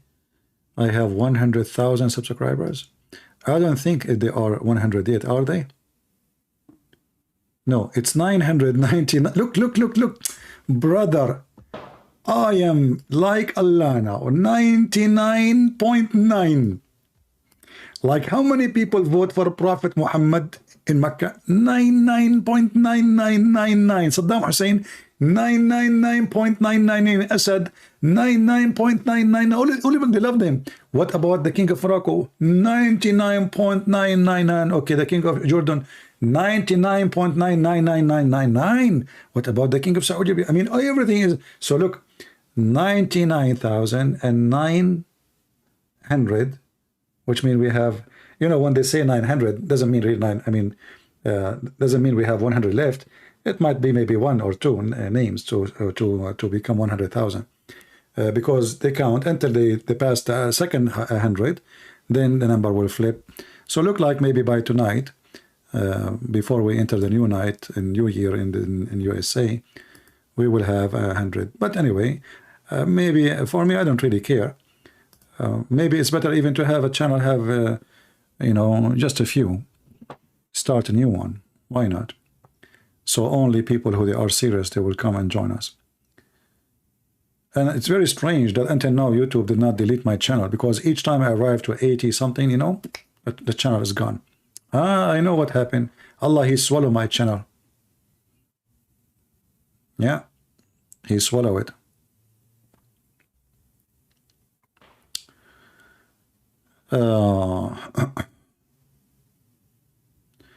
No, you do not need 900 like. You need 900 like. Okay, I thought subscribers. We need only 100, less than 100 subscribers, and we will pass the 100. But I mean, it's not really important. The important is about how many people really they care for what we do, because number doesn't mean anything, you know. Actually, most of people who have big numbers are the liars, the scammers, the deceivers, the one who, you know, how to, like this guy Andrew Tate, you know. I mean, look how many people they like him and etc. But this guy is an idiot, literally. Not only have no honor, he have no decency. He is even he call himself a pimp. He's proud about it. But because the world today is awkward and everything is upside down,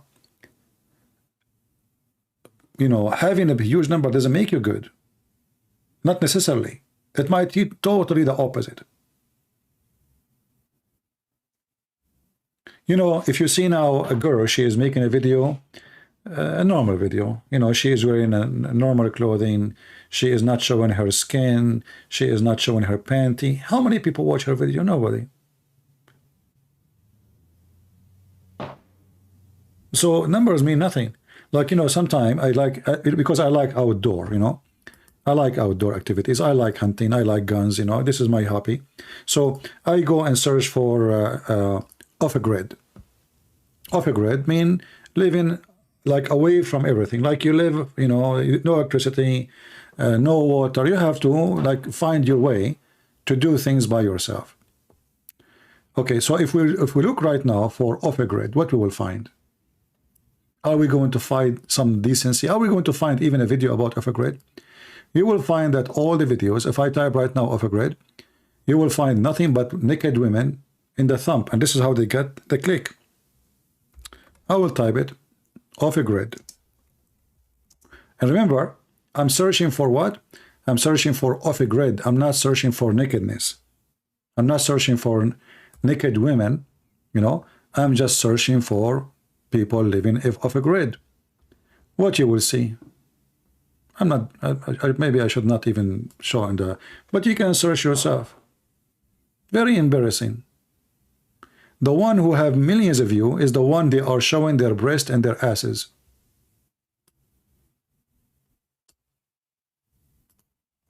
If I put the camera on that thing, you will see the woman is almost naked.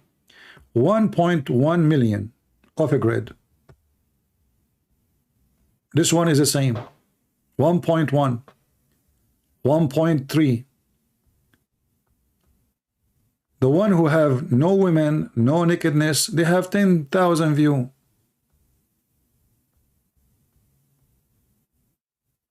Two weeks ago, 316,000. What happened here? What she did? Well, she is wearing, she have no top. You know? So when you talk about decency, obviously there's a lot of people, they have no decency and they have a huge numbers of subscribers.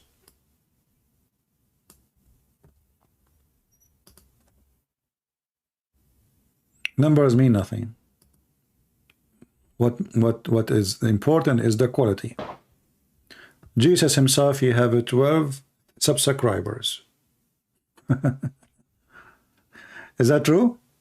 He have how many? He have 12 subscribers. Not 12,000, not 12 million. 12 subscribers. Quality. Quality who changed the world. See why it's important, the quality? The number, they know nothing. The Muslims, you know, like how big the number of Muslims? A huge number. But look at every Islamic country. No quality. No quality of life, no quality of a human right, no quality even of intelligence. There is zero quality.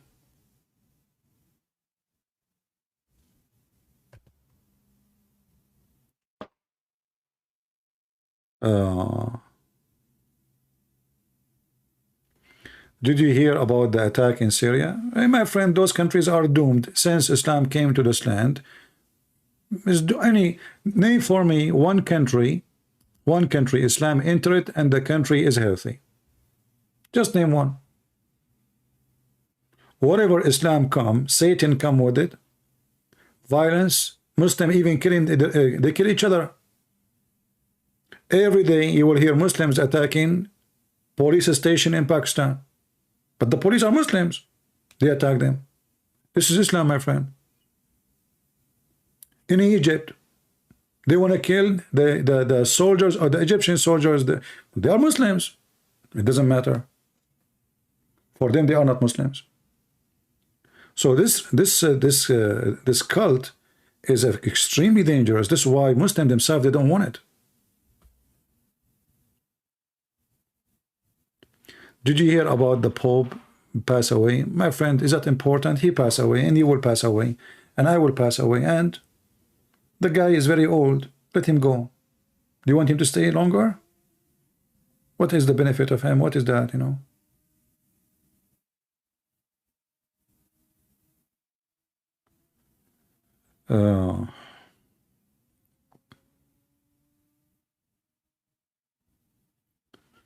Yeah, I know the Muslim, they will praise ISIS, but the Muslim themselves, when ISIS rule on them, they don't praise them. You know, when ISIS, they control the city of Al-Raqqa, I saw many documentaries made by Muslims about how much they hate them. Why they hate them? Because they don't want Islam. The same day ISIS, they left the town, all the Muslims in Al-Raqqa, they shaved their beard. And they wear jeans. Jeans is haram. The same day, everybody have no beard. The same happened when Muhammad he died. Most of the Muslims, they became apostate. This is why we have a war. It's called the War of Apostate. Do we have any Muhammadan here?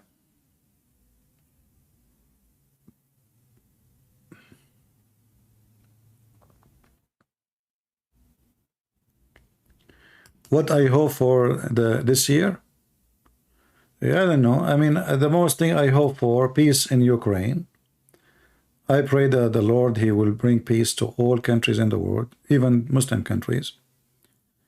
You know, the Lord, he bless the one, they are peacemakers. War is evil, ugly. Doesn't matter who you fight who and who's fighting who. We pray that people will, children, they will have families. They will have parents. Until now, children don't have parents. Look at the children's TikTok. We have TikTok generation. You know, they don't even learn anything from school. Schools today has become a joke. You have to work in your own children to teach them.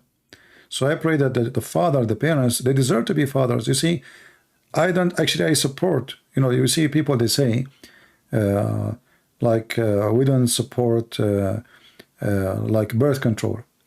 I think birth control is good for somebody is stupid. He don't deserve to have a parent, children. If a person is not qualified to have a children, what will happen? The father, he smoked. The father, he take drugs. The mother, she is drunk. They go to the bar. The children are lost. The children are criminals. So I pray that people will seek education and stop being just living like animals, just eating and poo-poo, and drinking and smoking. Life for them is just a big TV, big screen TV, a nice meal, and a vacation and party. And then we see the whole world is collapsing. So I don't have really a prayer for myself. I don't want anything for myself. I pray just for peace in Ukraine. I pray that the stupid Putin, he will stop killing Christians from both sides.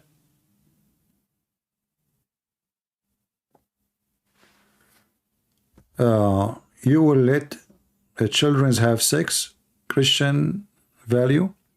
Look who is talking about children having sex. Isn't it your prophet he have sex with Aisha at the age of 6? And look at the stupidity. I just said that we are against any of that, and this guy is talking, you let Christian kids have sex? You are the one who have sex with the children. It is legal in Islamic countries to have sex with the children. And I can show you even the verses from the Quran. Why you don't call me potato?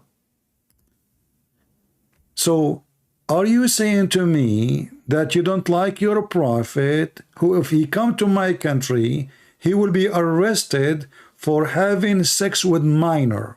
Not only she is minor, she is 5 years old in our calendar, 6 years in your calendar. I mean, look who is talking. You see, one thing about the Muslims, they speak about honor, dignity, value, but they have none. Call me and tell me can I suckle your mom breast? Halal. Here we go. I can show you the Prophet. He says suckle him. Can I suckle your wife breast? Value, value, you know, people of value. Is it true if you divorce your wife 3 times, you have to call me to sleep with her so you can have her back? Is that true, Mr. Value? Is it true in the Middle East they have an office, it's called donkey office, muhallil?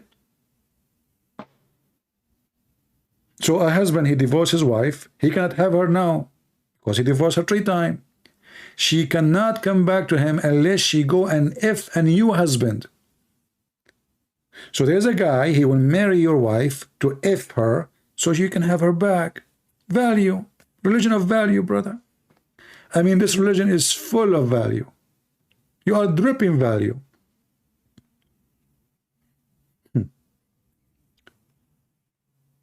And look how filthy even this book. This book says, she is not lawful for him until she if a new husband. This is Quran. We are typing in English.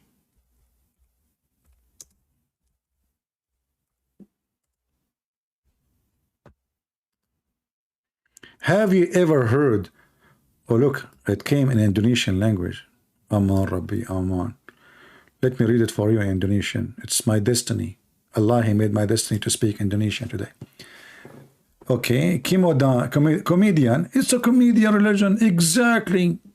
I mean, take a beer.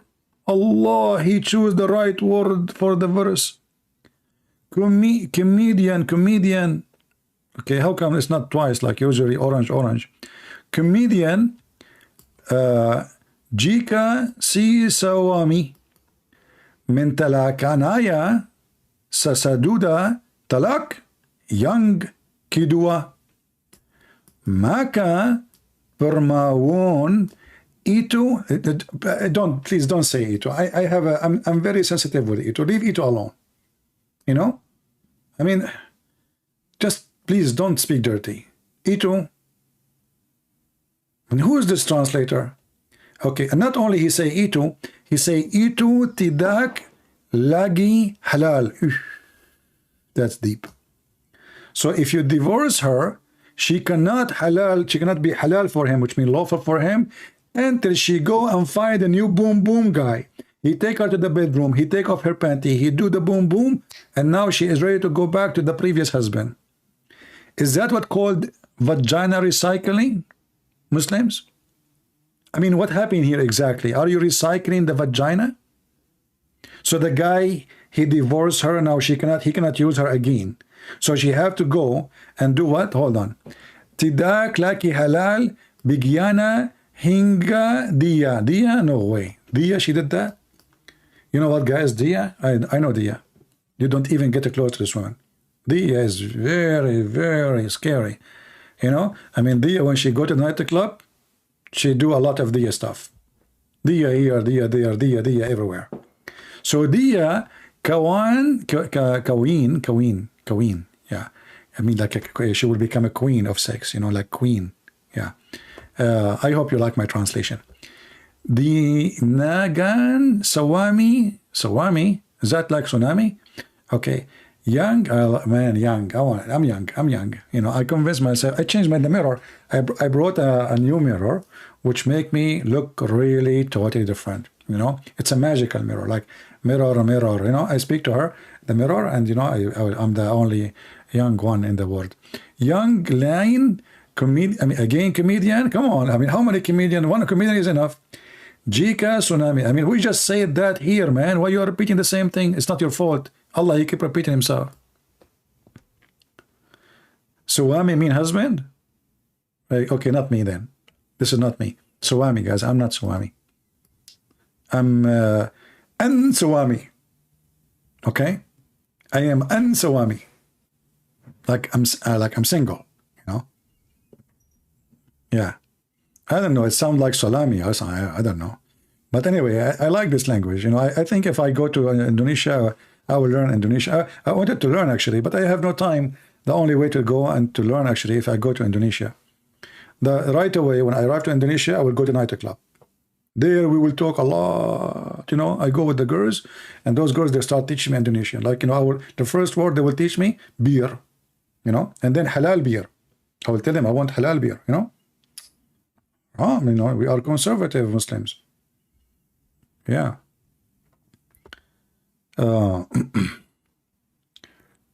Comedian, I mean later? Are you serious? So comedian mean later. I mean, what kind of translation it says? In Arabic it says in فَإِن طَلَّقَ. If, what this later? So he's saying like if later he divorced her? What the heck? Have you ever heard of somebody saying if later he divorced her?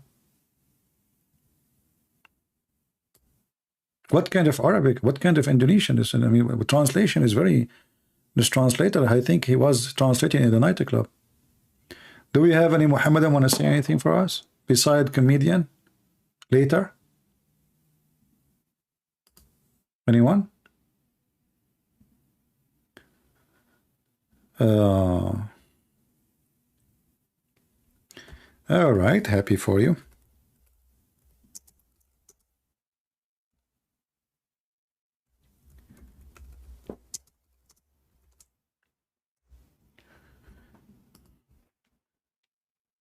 Do we have any Muhammadan would like to call us? Why if a Muslim woman, she got divorced from her husband 3 times, she have to go and do boom boom with the new man? What is the wisdom of this? What exactly the reason? Any Muslim can tell us?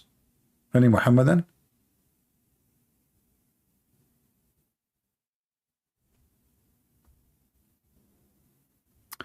When you come to Indonesia, you have to come to Pongkek, Besar, which is a Muta paradise.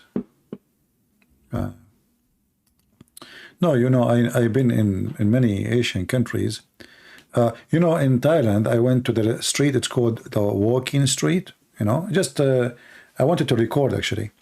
But then I noticed that those, I mean, they are shy, you know. The second they see the camera on my hand, they hide their faces. So I said, you know what, you know, I stayed there for 20 minutes and I got disgusted and I went back. So you know, everybody go, you know, you go to countries, the country have bad and good, you know.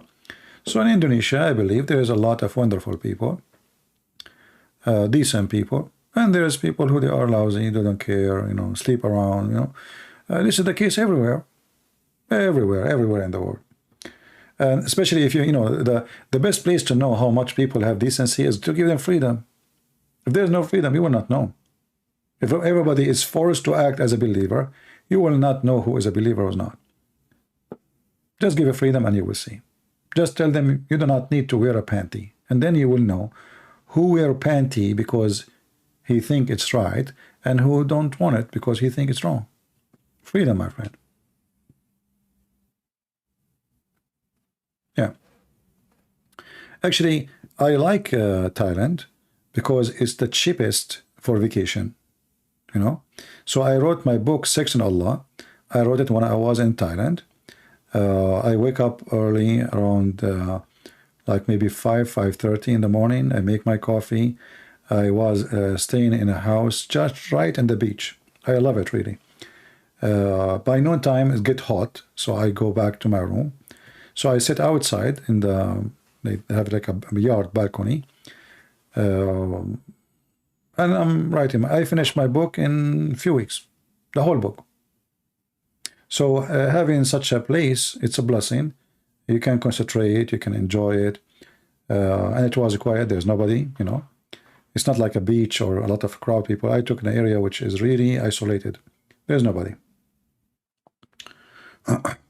But everyone, he goes to a place for his own reason. So some people, they go for prostitution. Some people, they go to do drugs. Some people, they go to see the beautiful nature. Everyone goes where he belongs.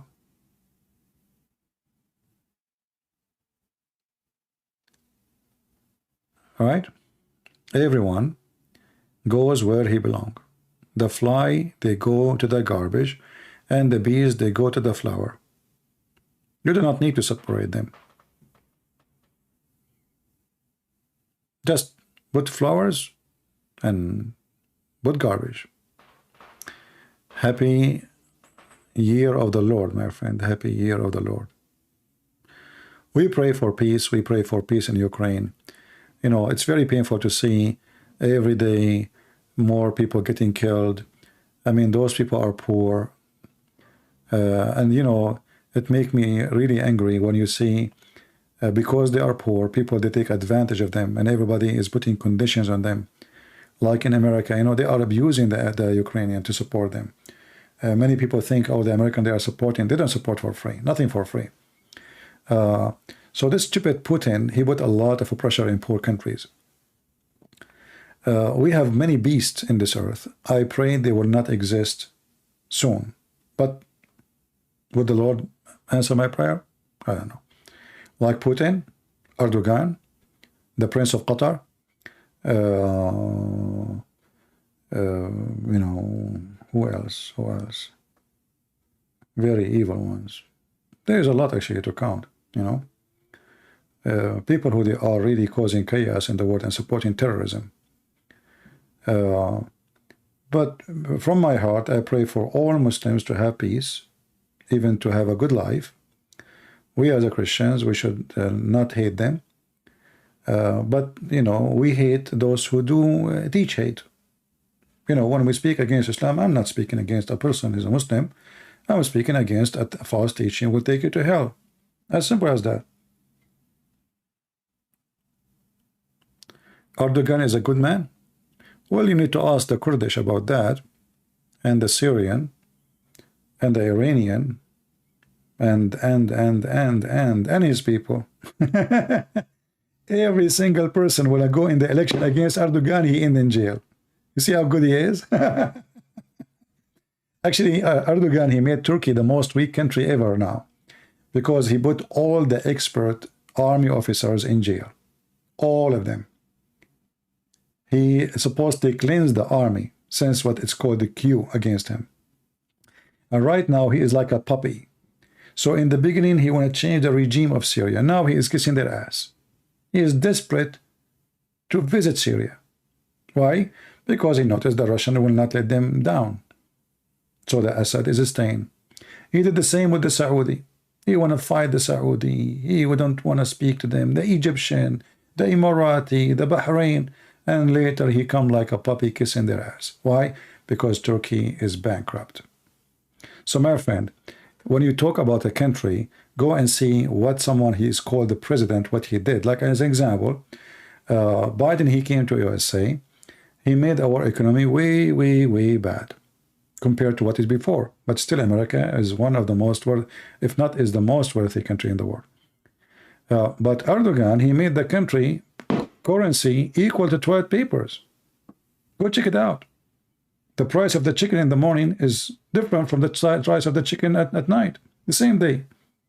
3 times, 4 times. You don't even have a country, my friend, in Turkey. There's no country. And this is why this guy, he's like a beggar for money. He sat in front of a church or a mosque, and he threatened he will make noise if you don't give him money. So he threatened the European, I will open the borders for immigrant. Give me money. They gave him money for the last 10 years. He never have enough because his country is bankrupt. Even though the 4 million refugees from Syria, they are Muslims. Why the European, they will pay you? Well, because simply if you don't pay me, I will let them come to you. Very simple, you know, gang. So he have no honor. The country is going back down. He is claiming to have a lot of accomplishment. He lied to the Turkish, claiming that he discovered gas. And if you ask, where is the gas of Turkey? People are laughing. You know, all Muslim leaders, they claim a lot of things, especially in those poor countries, to calm down the population. So suddenly they discover gold, millions tons of gold, but nobody see them. They are not there. To make you just dream, you know, dream, just a dream. Like always there's discovery somewhere, always, always. But those countries never get rich, and we don't see what they discover.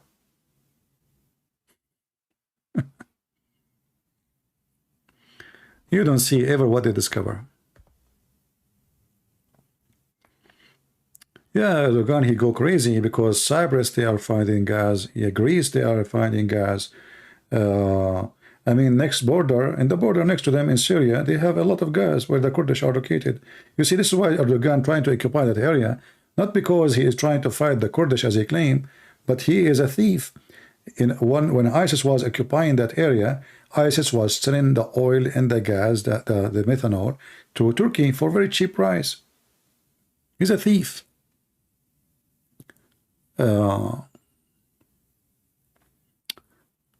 Anyway, I believe that everyone, he will go where he belongs, and the Lord will punish all those criminals sooner or later. Anyone, he have a blood of innocent people in his hand, he will pay sooner or later.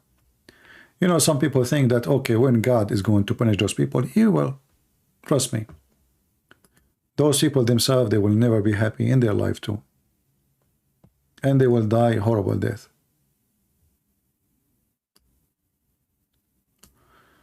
Any ustaz from Indonesia would like to call us?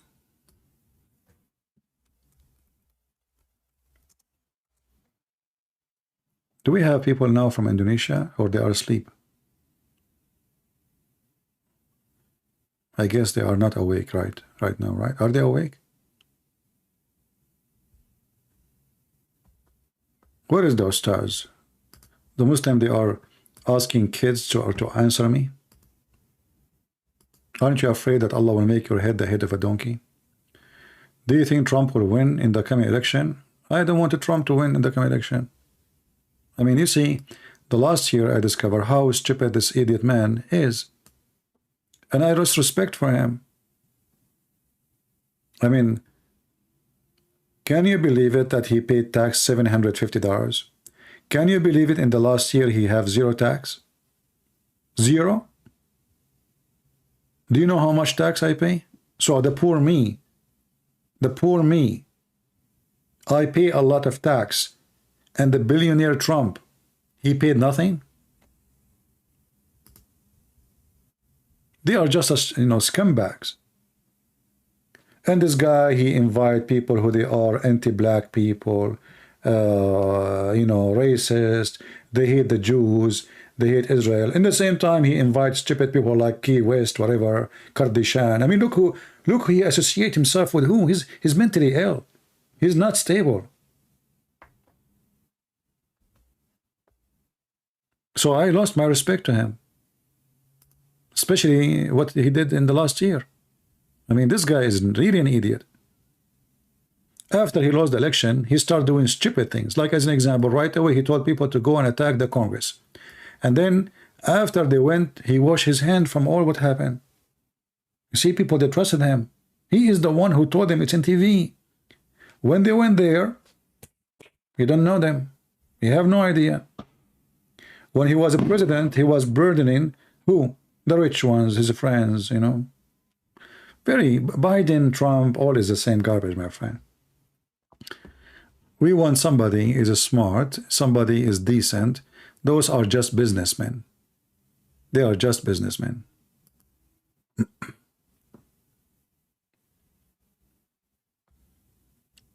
So for me, I did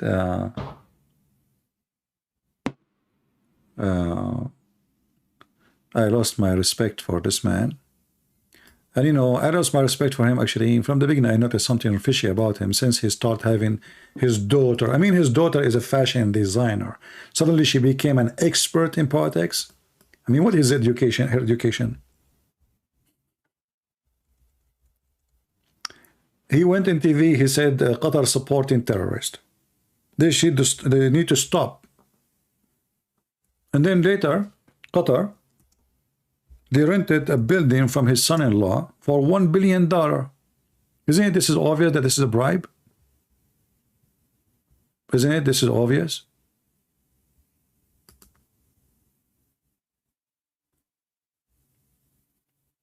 We have a Muslim, his name is Aziz Ali, and he is laughing at the Trinity. Hey Aziz, why you don't call me my friend so we can talk about the Trinity? What if I show you that your prophet, he worshipped the Trinity?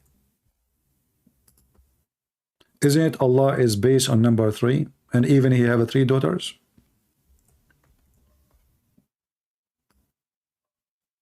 Are you there, Aziz Ali? Your God himself is a Trinity God. When you recite the Quran, you say Bismillahir Rahmanir Rahim. Allah, Ar-Rahman, Ar-Rahim. Why? If your God is one, why you recite 3 names? If you say to me those are 3, okay, why 3? Why you start everything you do by 3? Why you practice ablution using the method of 3? Washing your nose 3 times, your mouth 3 times, your hand 3 times, your feet, I mean everything. Why 3 times? Can you tell us? There are Unitarian Christians. Well, they are not Christians. Anyone, he is not a person believing in Trinity, he is not Christian. Christians is those who believe in, even your stupid Quran says so, you stupid. Even your Quran says that the Nasara, they believe in the Trinity. He did not call them, he called them Nasara.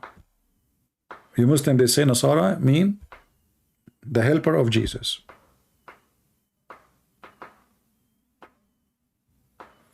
So you are being an idiot.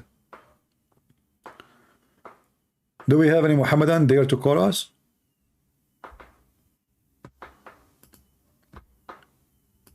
Don't forget to subscribe, especially if you are a Muslim, because we can help you to leave Islam, you and your family, and we can teach you what do you need about such a mad religion. Why, if you divorce your wife 3 times, she have to go and F a new husband? Because number 3 is perfect. If I go right now and search in the hadith, I will type just in English number 3 in front of your eyes. What I will find?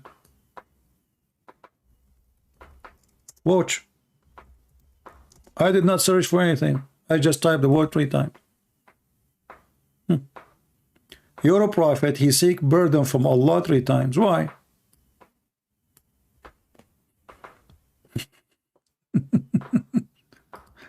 Isn't this embarrassing? Why? I changed the Muslim to tell me why 3 times. What about 4? What about 5? Please Allah forgive me. Please Allah forgive me. Please Allah forgive me. When your prophet do ablution, what he do? He wash his hand 3 times, his mouth 3 times, his nose 3 times, his feet 3 times. And what's wrong with you? Mr. 3 times. Do you see it?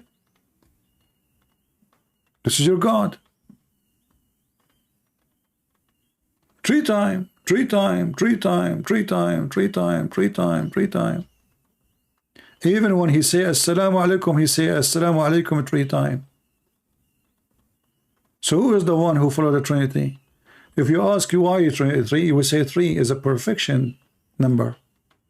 So your prayer cannot be perfect unless you have a perfect cleansing.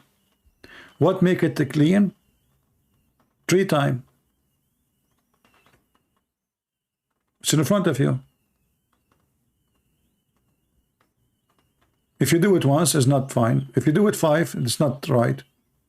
Even the Quran says you pray 3 times, not 5 times. There's nowhere in the Quran says you pray 5 times.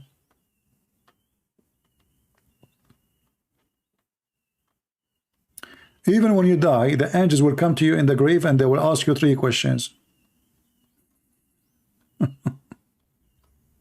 Is that true?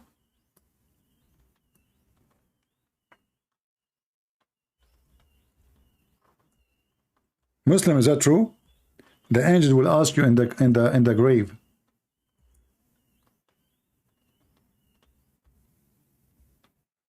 Let us see. 3 questions.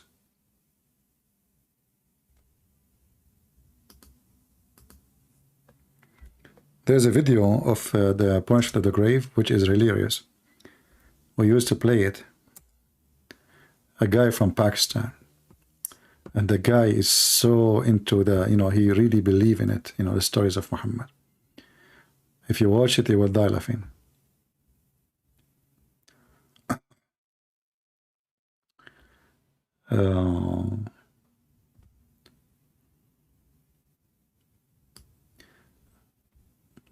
Just to show you how Muhammad even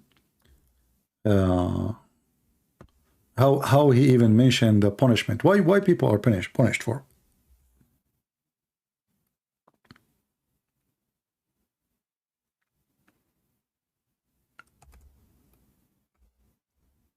Any Muslim can tell me what is the most reason for punishment in the grave? Is it true it is because you pee?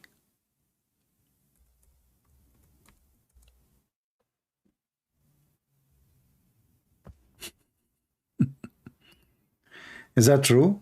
That Allah will send angels to torture you because of your piss? So your God will not torture you for having sex with the children's, for being just because you do piss, Allah will send angels to torture you. Do you see how piss is so serious? And then we find that Muhammad, he showered with piss. And we find that Muslim, they drink his piss. And then if a piss touch your feet, Allah will send angels to torture you. Are you there? This must be true, by the way. This is Sahih Hadith. It says they're authentic. Authentic, brother. The Messenger of Allah said most of the torment of the grave. I mean, you are dead and now they are punishing you in the grave. Are you dead or alive? I mean, say to the guy, I will send you your mother-in-law to live with you in the grave. That will be a torment. Or tell him, I will send you your previous wife, which, you hate her very much. That will be a torment. But angels in the grave because he did piss? What about saying to him, I will not give you Wi-Fi? Here we go. He cannot watch TV, no movies, no YouTube. He cannot listen to Christian Prince. They will come and they have with them a hammer. Have you ever heard of the story of Thor? Two angels coming with the hammer and they ask you 3 questions. 3 questions. First question, what is your religion? You say Islam. If you don't say Islam, they will hit you. And you will go 70 feet down the grave, brother. You are in the grave now, and you will go 70 down, because the hammer, brother, hammer. And the funny is, the Muslim, they have like millions of articles and videos about the proof of the torment of the grave, brother. Man, it's proven to be true. It's true.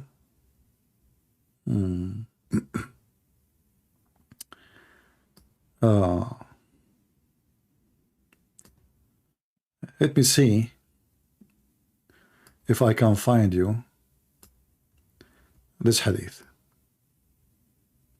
This is why I told them when I die, please just, I order already a helmet from Amazon, army helmet, because I know those angels will come to me.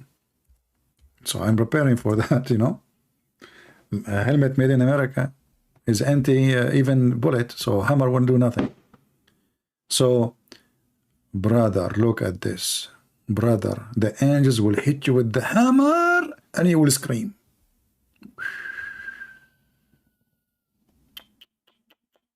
They ask you, who is this man? With Muhammad, they will show you a picture. Who is this man? He will say, I don't know. They hit you. Brother. And when they hit you, you will go down in the earth 70 something, brother. It's amazing, true story. Those are true stories. Yeah.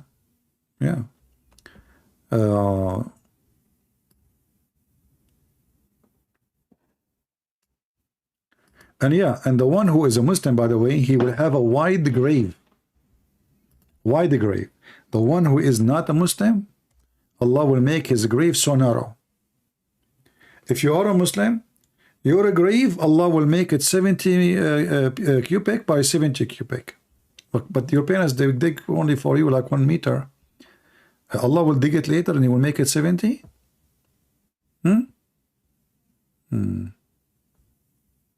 And not only that, those the grave, he is inside the grave will be green. Like a greenhouse, you know, in the garden. Yes. And there is light in the grave. Look, even the Muslim, they calculate how many square cubit. Look, brother. Abu Hurairah reported Allah Messenger saying, when the dead is buried, 2 black and the blue angels, one called Al-Munkar and the one is called Al-Nakir, they come to him and ask him what his opinion he hold about this man, which means Muhammad. If he is a believer, he replies, he is the servant and the messenger of God. I testify there is no God but Allah, and no prophet but Muhammad. They will say, okay. They know now. He would say a space of 4,900 square cubits is then made for him in the grave. You have a stadium, man. It's illuminated for him, and he is told to sleep. He's asleep and it's illuminated now, and it will then express a desire to return to his family. Oh boy. To tell them, he want to go and tell them how big his apartment and grave, but it will be told to sleep like one newly married. Hey guys, I'm not sure about this. Are you saying that those who are newly married, they sleep too much? What the heck? I thought they will be busy making babies. They will sleep too much, right?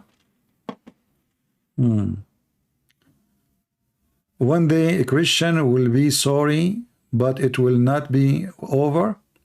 My friend Aziz Ali, my friend, I feel sorry for you. Do you know what will happen to you, Aziz, when you die? Is it true? And I challenge you to tell me I'm lying, that they will put and they will push a big piece of a clothing in your anus to avoid the 99 dragons to go inside your anus? Tell me I'm lying, call me. So who feels sorry for who? Guys, there is a story. I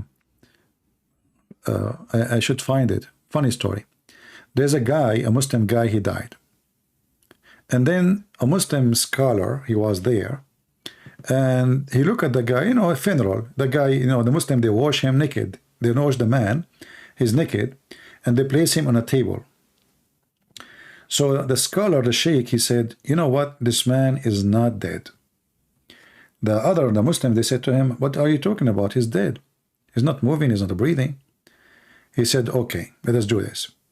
He put his finger in his anus, and he said, look, his anus is warm. And then after that, everyone in the funeral, he start putting his finger in the anus of the dead man so they can examine the dead body. So Ali, if you don't behave yourself, I will go on your funeral. I will dress as an Arabian, and I speak Arab. As you know, I'm an Arab. And I will tell them, this guy is not dead. They will say, what are you talking about? Ali is dead. I say, no. And I will place my finger in your anus. And then everyone in the funeral, even if they are 10,000, they will place their finger in your anus to examine if you are dead or not. You can find the story in what is called the website, Shia Pan. This is Shia website. You know, they are quoting too many references from the Muslims. This is not Shia story. This is Sunni story.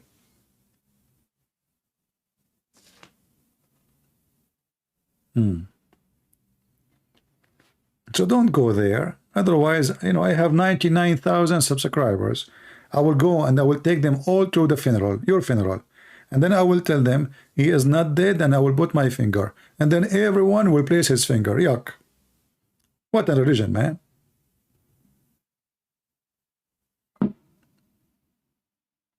I mean, this is how you examine if the guy is dead. You cannot find different solution. What about put it in his mouth?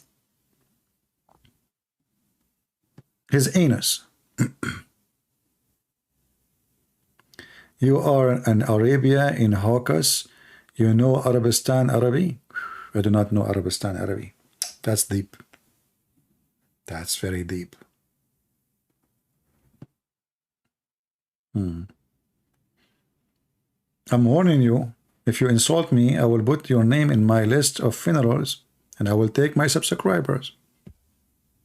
You know, by the end of the day, we will have 100,000 subscribers. Guys, do you know how many Muhammad, according to Muhammad, how many people they attend the funeral of Harun, the brother of Moses?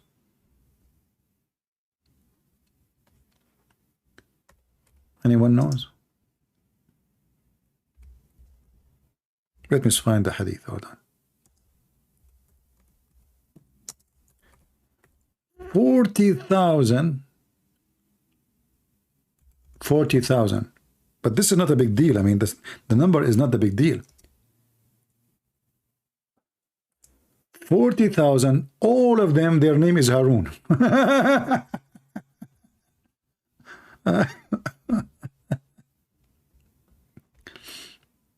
Oh boy. Let me see if I can find.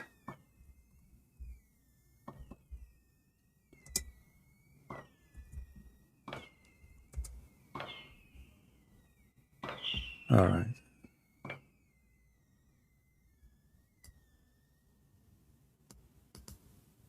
Let's see if we can find this one in English. We can't find it in English. But we can find it in the tafsir.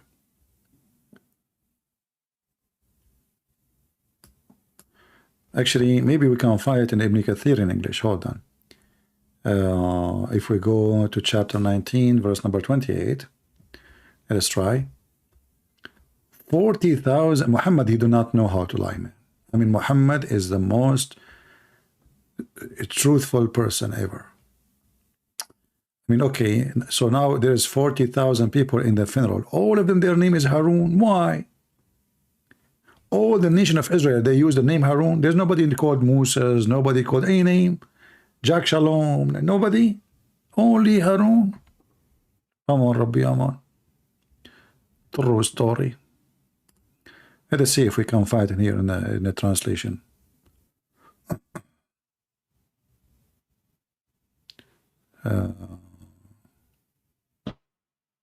Maybe it's not here.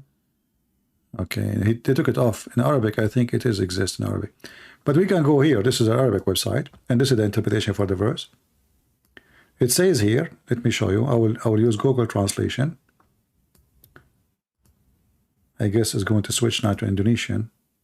Oh, it's in English. All right. So Aaron and Moses, etc. Okay. So he was followed in the funeral. 40,000 of children of Israel. All of them, they are called Aaron. Brother. 40,000 was in the funeral of Aaron, and all of them, brother, their name is Aaron. Let me send you the link. And remember, you have to use Google Translation. And remember, Prophet Muhammad, he don't lie. He don't lie. This is all is true. Well, I was there. My real name is Harun too. You know? Yeah. 40,000, all of them from the children of Israel. And all of them, their name, 40,000, not 14. 40,000. 40, not 14. Why you are shrinking the numbers? 40,000. All of them, all of those 40 in the funeral, look like, you know, Musa's, he did not attend the funeral. The family did not attend, nobody, because your name is not Harun. You cannot attend the funeral unless your name is Aaron. 40,000 attend the funeral, all of them, they are Aaron. Everyone. And for sure Muhammad is telling the story, the true story, you know, even though Muhammad never saw Aaron and he never was there, you know. Hey, my friend from Ghana, how are you? Thank you, brother, we love you too. All right, so I think we have a good time today, and those, like, you wanna translate to the Indonesian, cut the part which you think it's good to answer those liars about what he said. He said that it's mawquf, which means it's not from the Prophet, and later he mentioned himself the hadith which is saying the Prophet said. He's stupid. And he said, you become a friend, and we showed you that the Muslims are using humility and force and sword. Because they are afraid of the sword, they are converting. Because they want to free themselves from slavery, they convert. Not because they believe in Islam. And I'm not going to stay, because soon it's going to go crazy here, you know, as you know. And when it go crazy here, it go crazy.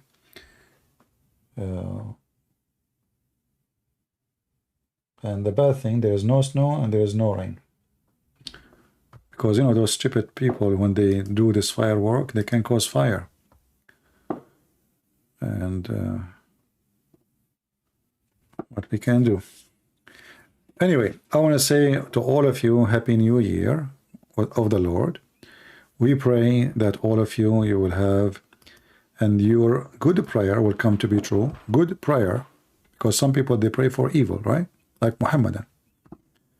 Muhammadan, they pray for evil. They pray for the death of people. They celebrate death of people. They love seeing people getting hurt, because this is Muhammad, you know, what he taught them. And that's what the Quran do actually too. So we don't want to be like the Muhammadan. Make a good prayer. Don't pray to curse the Muslims. Don't make a prayer of hate against Muslims. We are Christians, remember that. We pray for good. For our Lord is the good Lord. And the Lord himself, he knew who should be punished and who should not. Don't worry about it. It's not because you pray for somebody to be punished, he will be punished. He will be punished anyway. He will be punished. A criminal, he will be punished. He will never get away with his crime. No matter what. No one can protect you from the Lord himself. So, I will pray for peace in Ukraine, in the world. I will pray for Muslims to see the truth, and the truth will set them free. I pray that the coming year we will have more millions of Muslims living Islam, as we saw. We pray that in Saudi Arabia, Islam will shrink faster and faster. I'm very thankful, actually, that this man, the Crown Prince of Saudi Arabia, he become in charge. And I pray that this year he will become the king. And then Islam is bye-bye for a long, long time. Maybe forever. I pray that every person get what he deserve. The good one get what he deserve, and the bad one get what he deserve. I pray for all of you to be in good health and wealth. I pray for your family. And for me, I have no prayer for myself. For I believe the Lord, he knew what I need and what I don't. So I don't like to pray for myself. I like to pray for the world. And I want to have a happy life by having happy people. Not me happy. Happy people, because that make me happy. When I see people are happy, when I see people live in Islam, when I see Christian learning to defend their faith, that make me happy. So when you are happy, I'm happy. And when we have more children's youth are saved, and they listen and they learn, we are creating a new generation of warriors who defend the faith, not TikTok of girls dancing and people watching. We want really Christians. Number doesn't mean anything. What means is the quality. So we pray for the quality. and the quality we stay. Christianity was always best when the Christians were discriminated, not when they are comfortable. The disciples, they paid their life, every single one of them. At that time, Christianity was flourishing. And now, Christianity is flourishing because there is still disciples. But a lot of people, they call themselves Christian by name. They don't count. The one who count is the one who served the Lord and he do something for the Lord. You know, there is the parable of the talents in the Bible, and you will see the one who invest, the one who double it, and the one who hide it. So don't be the one who hide it. Don't be, because then you will be sorry. That means you are selfish. One day you will go back where you came from, and then you will be questioned, what you brought with you for me. If your hands is empty-handed, and God don't want your money, God, our God, you cannot bribe him like the God of the Quran. The God of the Quran says, if you give the Prophet a loan, Allah will double it for you in heaven. That in Christianity is false. In Christianity, you cannot say the word thank you God 100 times as Muhammad, the stupid Muhammad said, and your sin will be forgiven. That only for stupid people. That cannot be true. You say 1,000 times or 100 times, nothing will change. Nothing will change. This Muhammad is making fun of you. Look at this. 100 times. All your sin is gone. Whoever recite this 100 times in the morning and in the evening will not be suppressed in the day of resurrection. So I can do sin all day long. But in the morning I will say it. Afternoon I will say it. And in very short, 2 words. Subhanallah wa bihamdihi. 2 words. Say it in the morning. Say it before you sleep. 100 times. All your sin is gone. Same here. Different one. Different sentence. Choose any sentence you like. Say it 100 times. All your sin is gone. This is what Islam teach. Islam is satanic, because now I can go and do and commit all sin, and then at the end of the night I say those sentences and I'm good to go. I'm going to heaven guaranteed, according to Muhammad. So it's very stupid religion, and you have to have a brain of a child to believe in such a thing. But I believe there's a lot of people, they maybe in the beginning they are not educated. They are not focusing, not reading carefully, but by our help they will see that this cannot be from God. This is the opposite of what Jesus said. Remember when Jesus said, not everyone says to me, Lord, Lord. So you say it to Jesus 100 times, 1,000 times, 1 billion times, doesn't make you go into heaven. He said, not everyone says to me, Lord, Lord, will enter the kingdom of my Father, but the one who does his will. Muhammad, here you say a sentence, you go to heaven, that's it.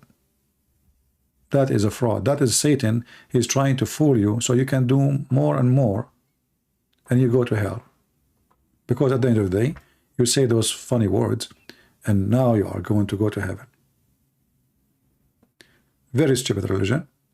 It's not godly and it's far away from anything is good. The good God will not accept a foolish words. Your words mean nothing if you don't practice your words. Do we agree? Your words mean nothing. So you say God, God, but you are a thief. You say God, God, but you are a child molester. You say God, God, if like I saw in the TV, there was like this when the snowstorm happened, some filthy people they start looting the stores. But they are thieves. As soon as they get some freedom, here we go. They are all over the town. So there's a lot, it's true, there's a lot of evil people. Just give them some freedom and you will see. Imagine if we say there's no police.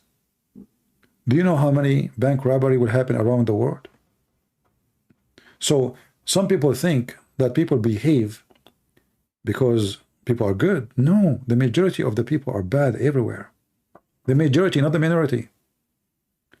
Just take the power from the authority and see what will happen. looting, raping, killing. The strong will kill the weak, and it's like an ocean. Big fish will eat a small fish. Human being is a very scary creature. And if we leave ourselves without the teaching of the Lord, that will make us not only, the little minority, maybe we will not exist, because everybody will be deceived. Everybody will be evil. Evil will become a lifestyle, Evil will become a lifestyle for many people. And this is what happened in many countries, because they are now fighting the Bible teaching. You will see drugs, you will see fighting, you will see shooting, you will see low manner, you see low ethic, because the ethic mean nothing. Everybody live as he wish. And as long you live as you wish, then you do as you wish. As long you don't believe there is God and there is punishment and there is penalty, so why you will not be bad? What bad mean? That word doesn't mean anything to you.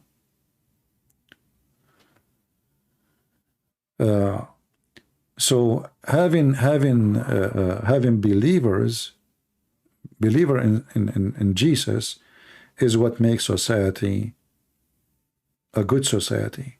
The second you take his name away, you will find something different. Like there's a city in USA. It's called Philadelphia. Philadelphia, maybe 97% of it is atheist. They are liberals and they are atheists. Go check it out. Just search in YouTube, Philadelphia. People walk in the street like zombie. Drugs, people sleeping in the street, sex in the street.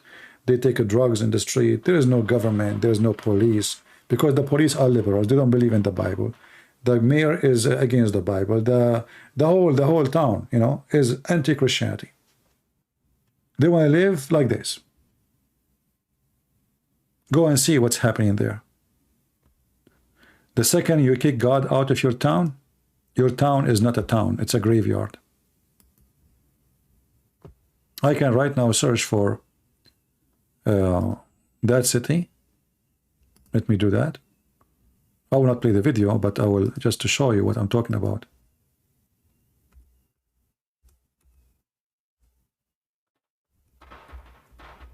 Very scary. Very, very scary. Oh, I'm typing in Arabic.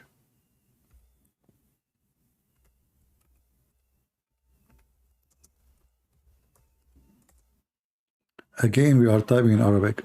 What's happening? My keyboard is switching. What the heck? My keyboard keeps switching.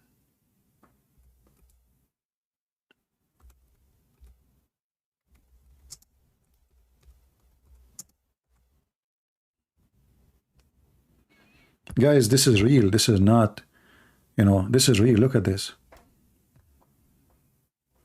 Do you know why this woman, what she's doing?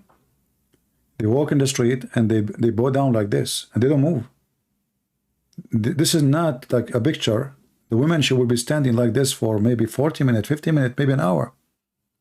They will walk in the street and they will bow down because the drugs damage their brain. And now they are seeing things in their head. So for them, they see things. They are like, they think they are sitting in the couch or watching a movie. It's a zombie town. Look at this. Look at this. Look at this. Look. Look what this girl she is wearing. Look, naked. She is wearing panty. Walking on the street. Look at this guy.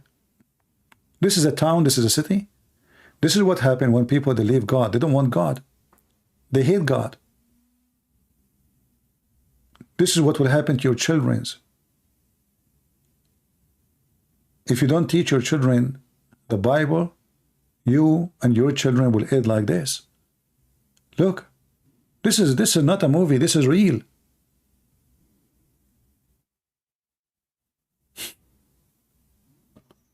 Look, you see how they bend down? She's bending down and I don't know, she is pissing or I don't know, but she is crazy. Look at this. Nobody want to work. Nobody want to go to have a job. They want to have a drugs. They want to smoke. They want to go party. They want to have sex. They don't care for anything. Look at this guy.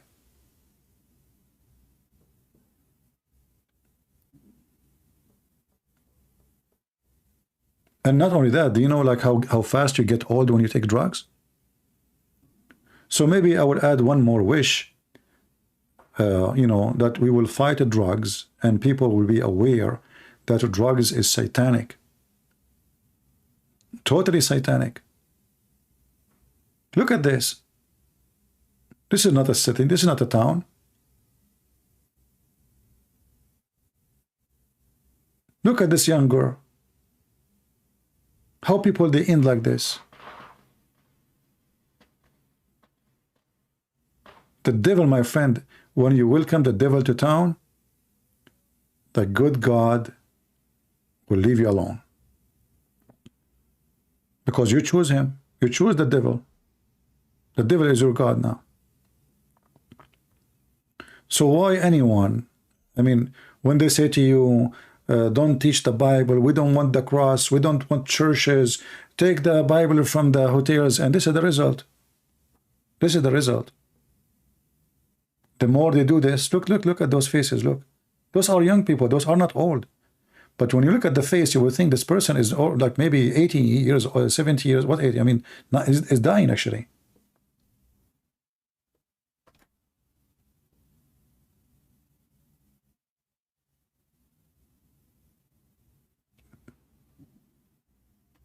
Very disgusting, very scary. So you need to teach your children about the drugs, about all evil things in around you. Islam is one kind of the drugs. It's very dangerous too. Because now you will think you are killing people to serve God. No different.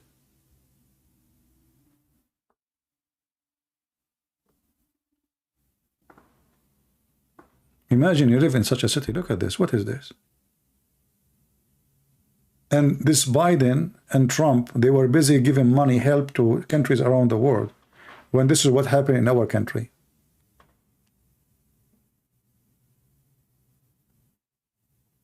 In the American TV, they are worried about women in Afghanistan, but they are not worried about their women here.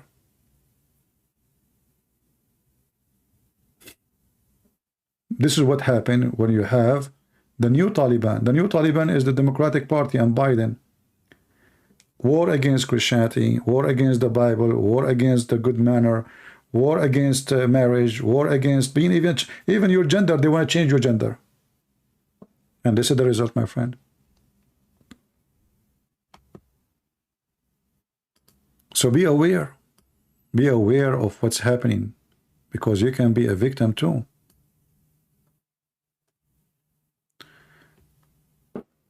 Your friend, he wanted to debate me. Well, my Skype is here, but I was going to go actually. Maybe next time, because you know, soon we will have a new year here and things will go crazy. I will not even be able to hear him. Shooting will start, firework will start, crazy stuff.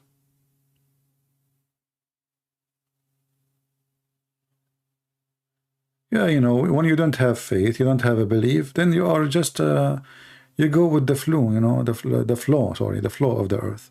Whatever the earth want. Nightclubs, you know, drinking, party, yeah. And then, you know, like you hear about shooting in nightclubs. So I say, okay, why you go to nightclubs? People are complaining. Like there is shooting. What do you expect to see in nightclub?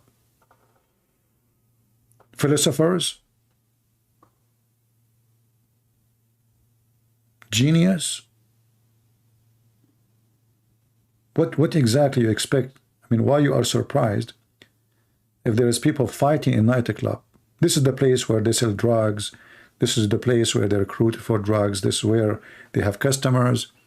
And you are surprised why in nightclubs bad things happen? I never go. I will never go. We will go. We have a big celebration I can go downtown. There's a, even there's nothing wrong. I mean, there's no drugs there, but I will not go. Is it worth it? What is that for?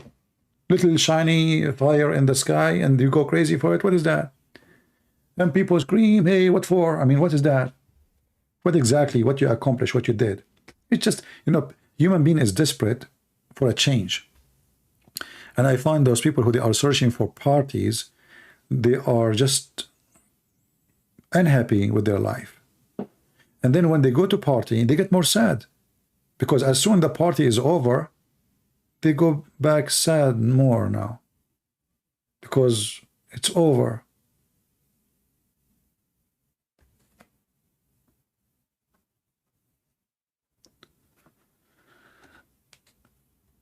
Always we say that appreciation is the key of happiness, nothing else.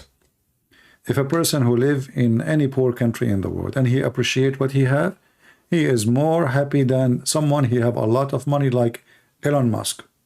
This guy, he have a spaceship. But trust me, this guy, he have millions of enemies. He cannot even go free in front of his door to have something, like any human being. Can he go to a restaurant like everybody? No. Can he go just walk in the street? No, he need a bodyguard. He will be killed. Even other countries will kidnap him. Intelligence from different countries. So when you live a life which is simple, even if you are poor, you might say to me, oh, you do not know what poor mean. You do not know what hungry mean. Trust me, my friend, I went through a lot of things in my life. And nothing changed, and I will never change. Because a human being always will stay poor, even when you are rich. Actually, the most poor people is the rich ones. The more rich you get, the more lonely you are. The more rich you get, the more friends who are fake you have. Because they are friending you because you are rich. Let us see if you are poor, who of them will friend you. And not only that, you will notice people when they get rich, they don't want to friend the poor one.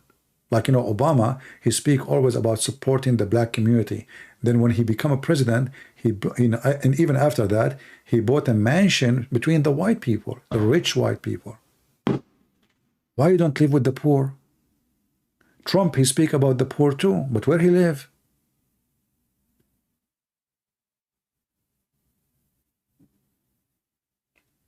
Right? Would you like to debate my atheist friend? Well, I can debate him, no problem. But I would debate an atheist about what? The guy he think he's a monkey. I have to give up. What I will debate about? Nothing. There's nothing really we can debate about with someone who think he's a monkey.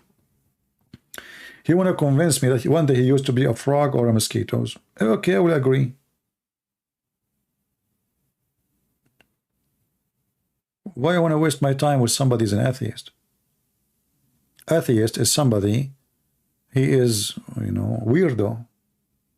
He's confused and he think he's an animal. So what we share together to debate about? Nothing. And then you ask the atheist, are you going to have sex with your mother? He say, no. Why you are insulting me? Okay, well, aren't you an atheist? In which book it says it's not a good manner to have sex with your mother or your daughter? This is you take it from somebody you have a belief. Is that your book? Isn't you an animal? Animal, they have sex with their mother. Either you are an animal or you are not. Are you saying to me you are an animal with value?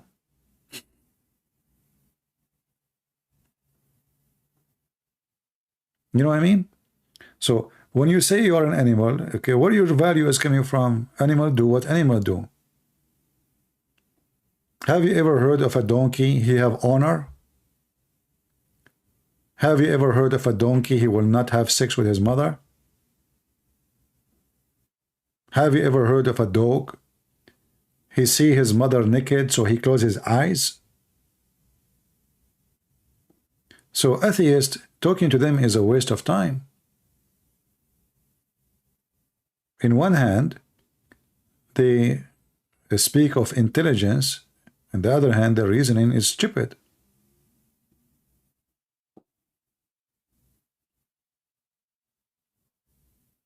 Very stupid reasoning. So there is nothing to debate about. An atheist, he will tell you he believes in the Big Bang. If there's any proof of it, he will say to you science. Even science never says so. Science says theory of the Big Bang. I can make a theory now.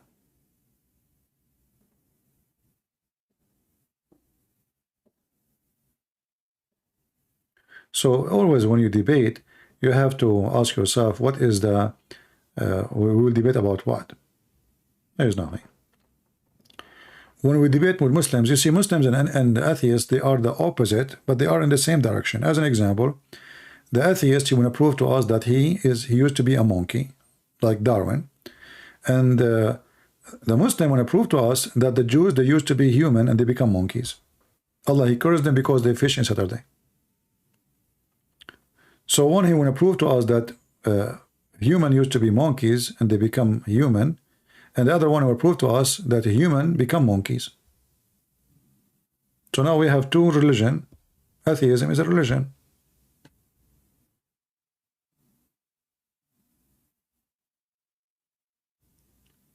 Well, if there is an atheist here, he can contact me, no problem. I will talk to him for like 15-20 minutes. Do we have anyone is an atheist here?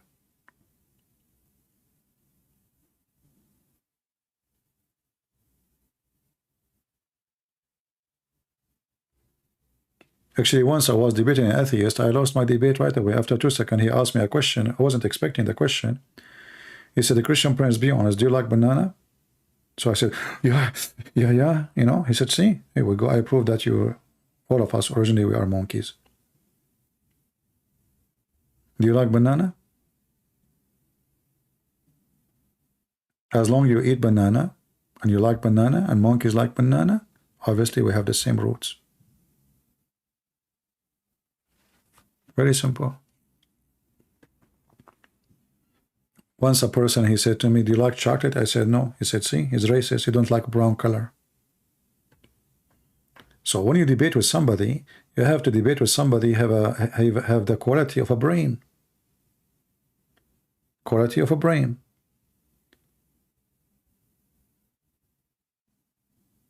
I'm not against science, but your science is a temporary science. Because what you discover today is going to be a joke after 100 years. Right now, we are proud about going to the space. 200 years from now, they will be laughing at what we have. The same as we laugh now at what people have like 300 years ago. Trust me, this will happen. They literally will laugh at you. You know, not long time ago, the women, she say, like when women, she get married, a lot of responsibility. Why? They have to do the laundry. I mean, now, women, they say, we are tired, I did laundry. What she did, she put her clothes in a hole and she pushed the bottom. Now she is tired. Yeah. So, you know, mentality of people change. Understanding of suffering or struggle is different. A woman today, she think, I'm not talking against women now, I'm saying men too and women, they think that they are really struggling. But compared to what people used to have, like in the old days, if somebody want to fix his teeth, how would they take the teeth off? Go check history. And now you speak about going to the dentist, of how painful it is now, after all the medication. And so the understanding of a struggle is flexible. So your struggle today is a joke tomorrow. And their struggle yesterday, we don't even know about it. How people used to live, how much they suffer. Right now, you go in the airplane, you know, you go in 12, 16 hours, you are in Philippines or Korea or in Thailand. Before to do that, you have to travel. You know, I have an uncle. He went he want to immigrate. So he went to the port. He told them, I want to go to America. They asked him, do you have the money? He said, sure. So he gave them the money. He said, now we are loading.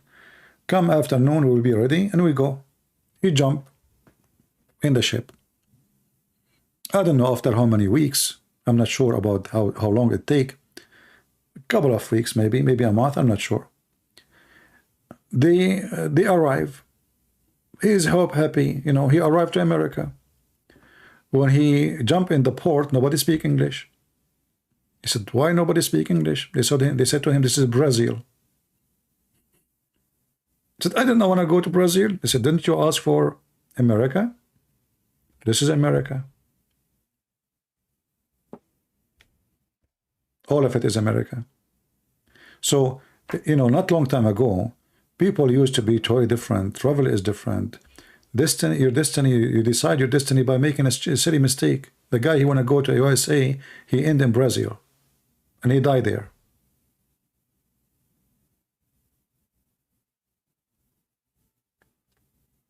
So life is different, understanding is different, you know, be aware of things is different. And, you know, like now we are going backward, actually. Instead of being smarter, we are going more dumb and stupid. Drugs, the people are confused about their gender. They don't know who is the male, who is the female. They are busy about, should we mix the bathroom? I mean, look what they are busy about. I mean, very silly, very stupid. You know, this is what atheism is about. They don't want your daughter to say, I'm a girl. Don't want your son to say, I'm a boy. And even some places, they are giving children's some hormone to change their gender. So, you know, human beings are really suffering from a lot of problems. Somebody saying, can a Christian cause? Okay, guys, I can come back. If you want me to come back, I have no problem. I will rest for a little bit. How many people want me to come back? Because I just want to like avoid the noise time. You know? Because soon it's going to go crazy here. I'm just trying to avoid it.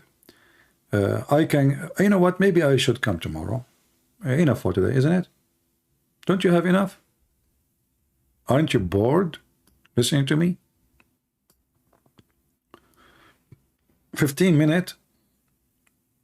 Are you kidding me? You want to give me excuse for thank you? You know, they told me you can go for 15 minutes and come back. Thank you, I appreciate 15 minutes, the whole 15 minutes for me. Wow, that's good. You know, I mean, Joe Biden, he can do a lot of things in 15 minutes.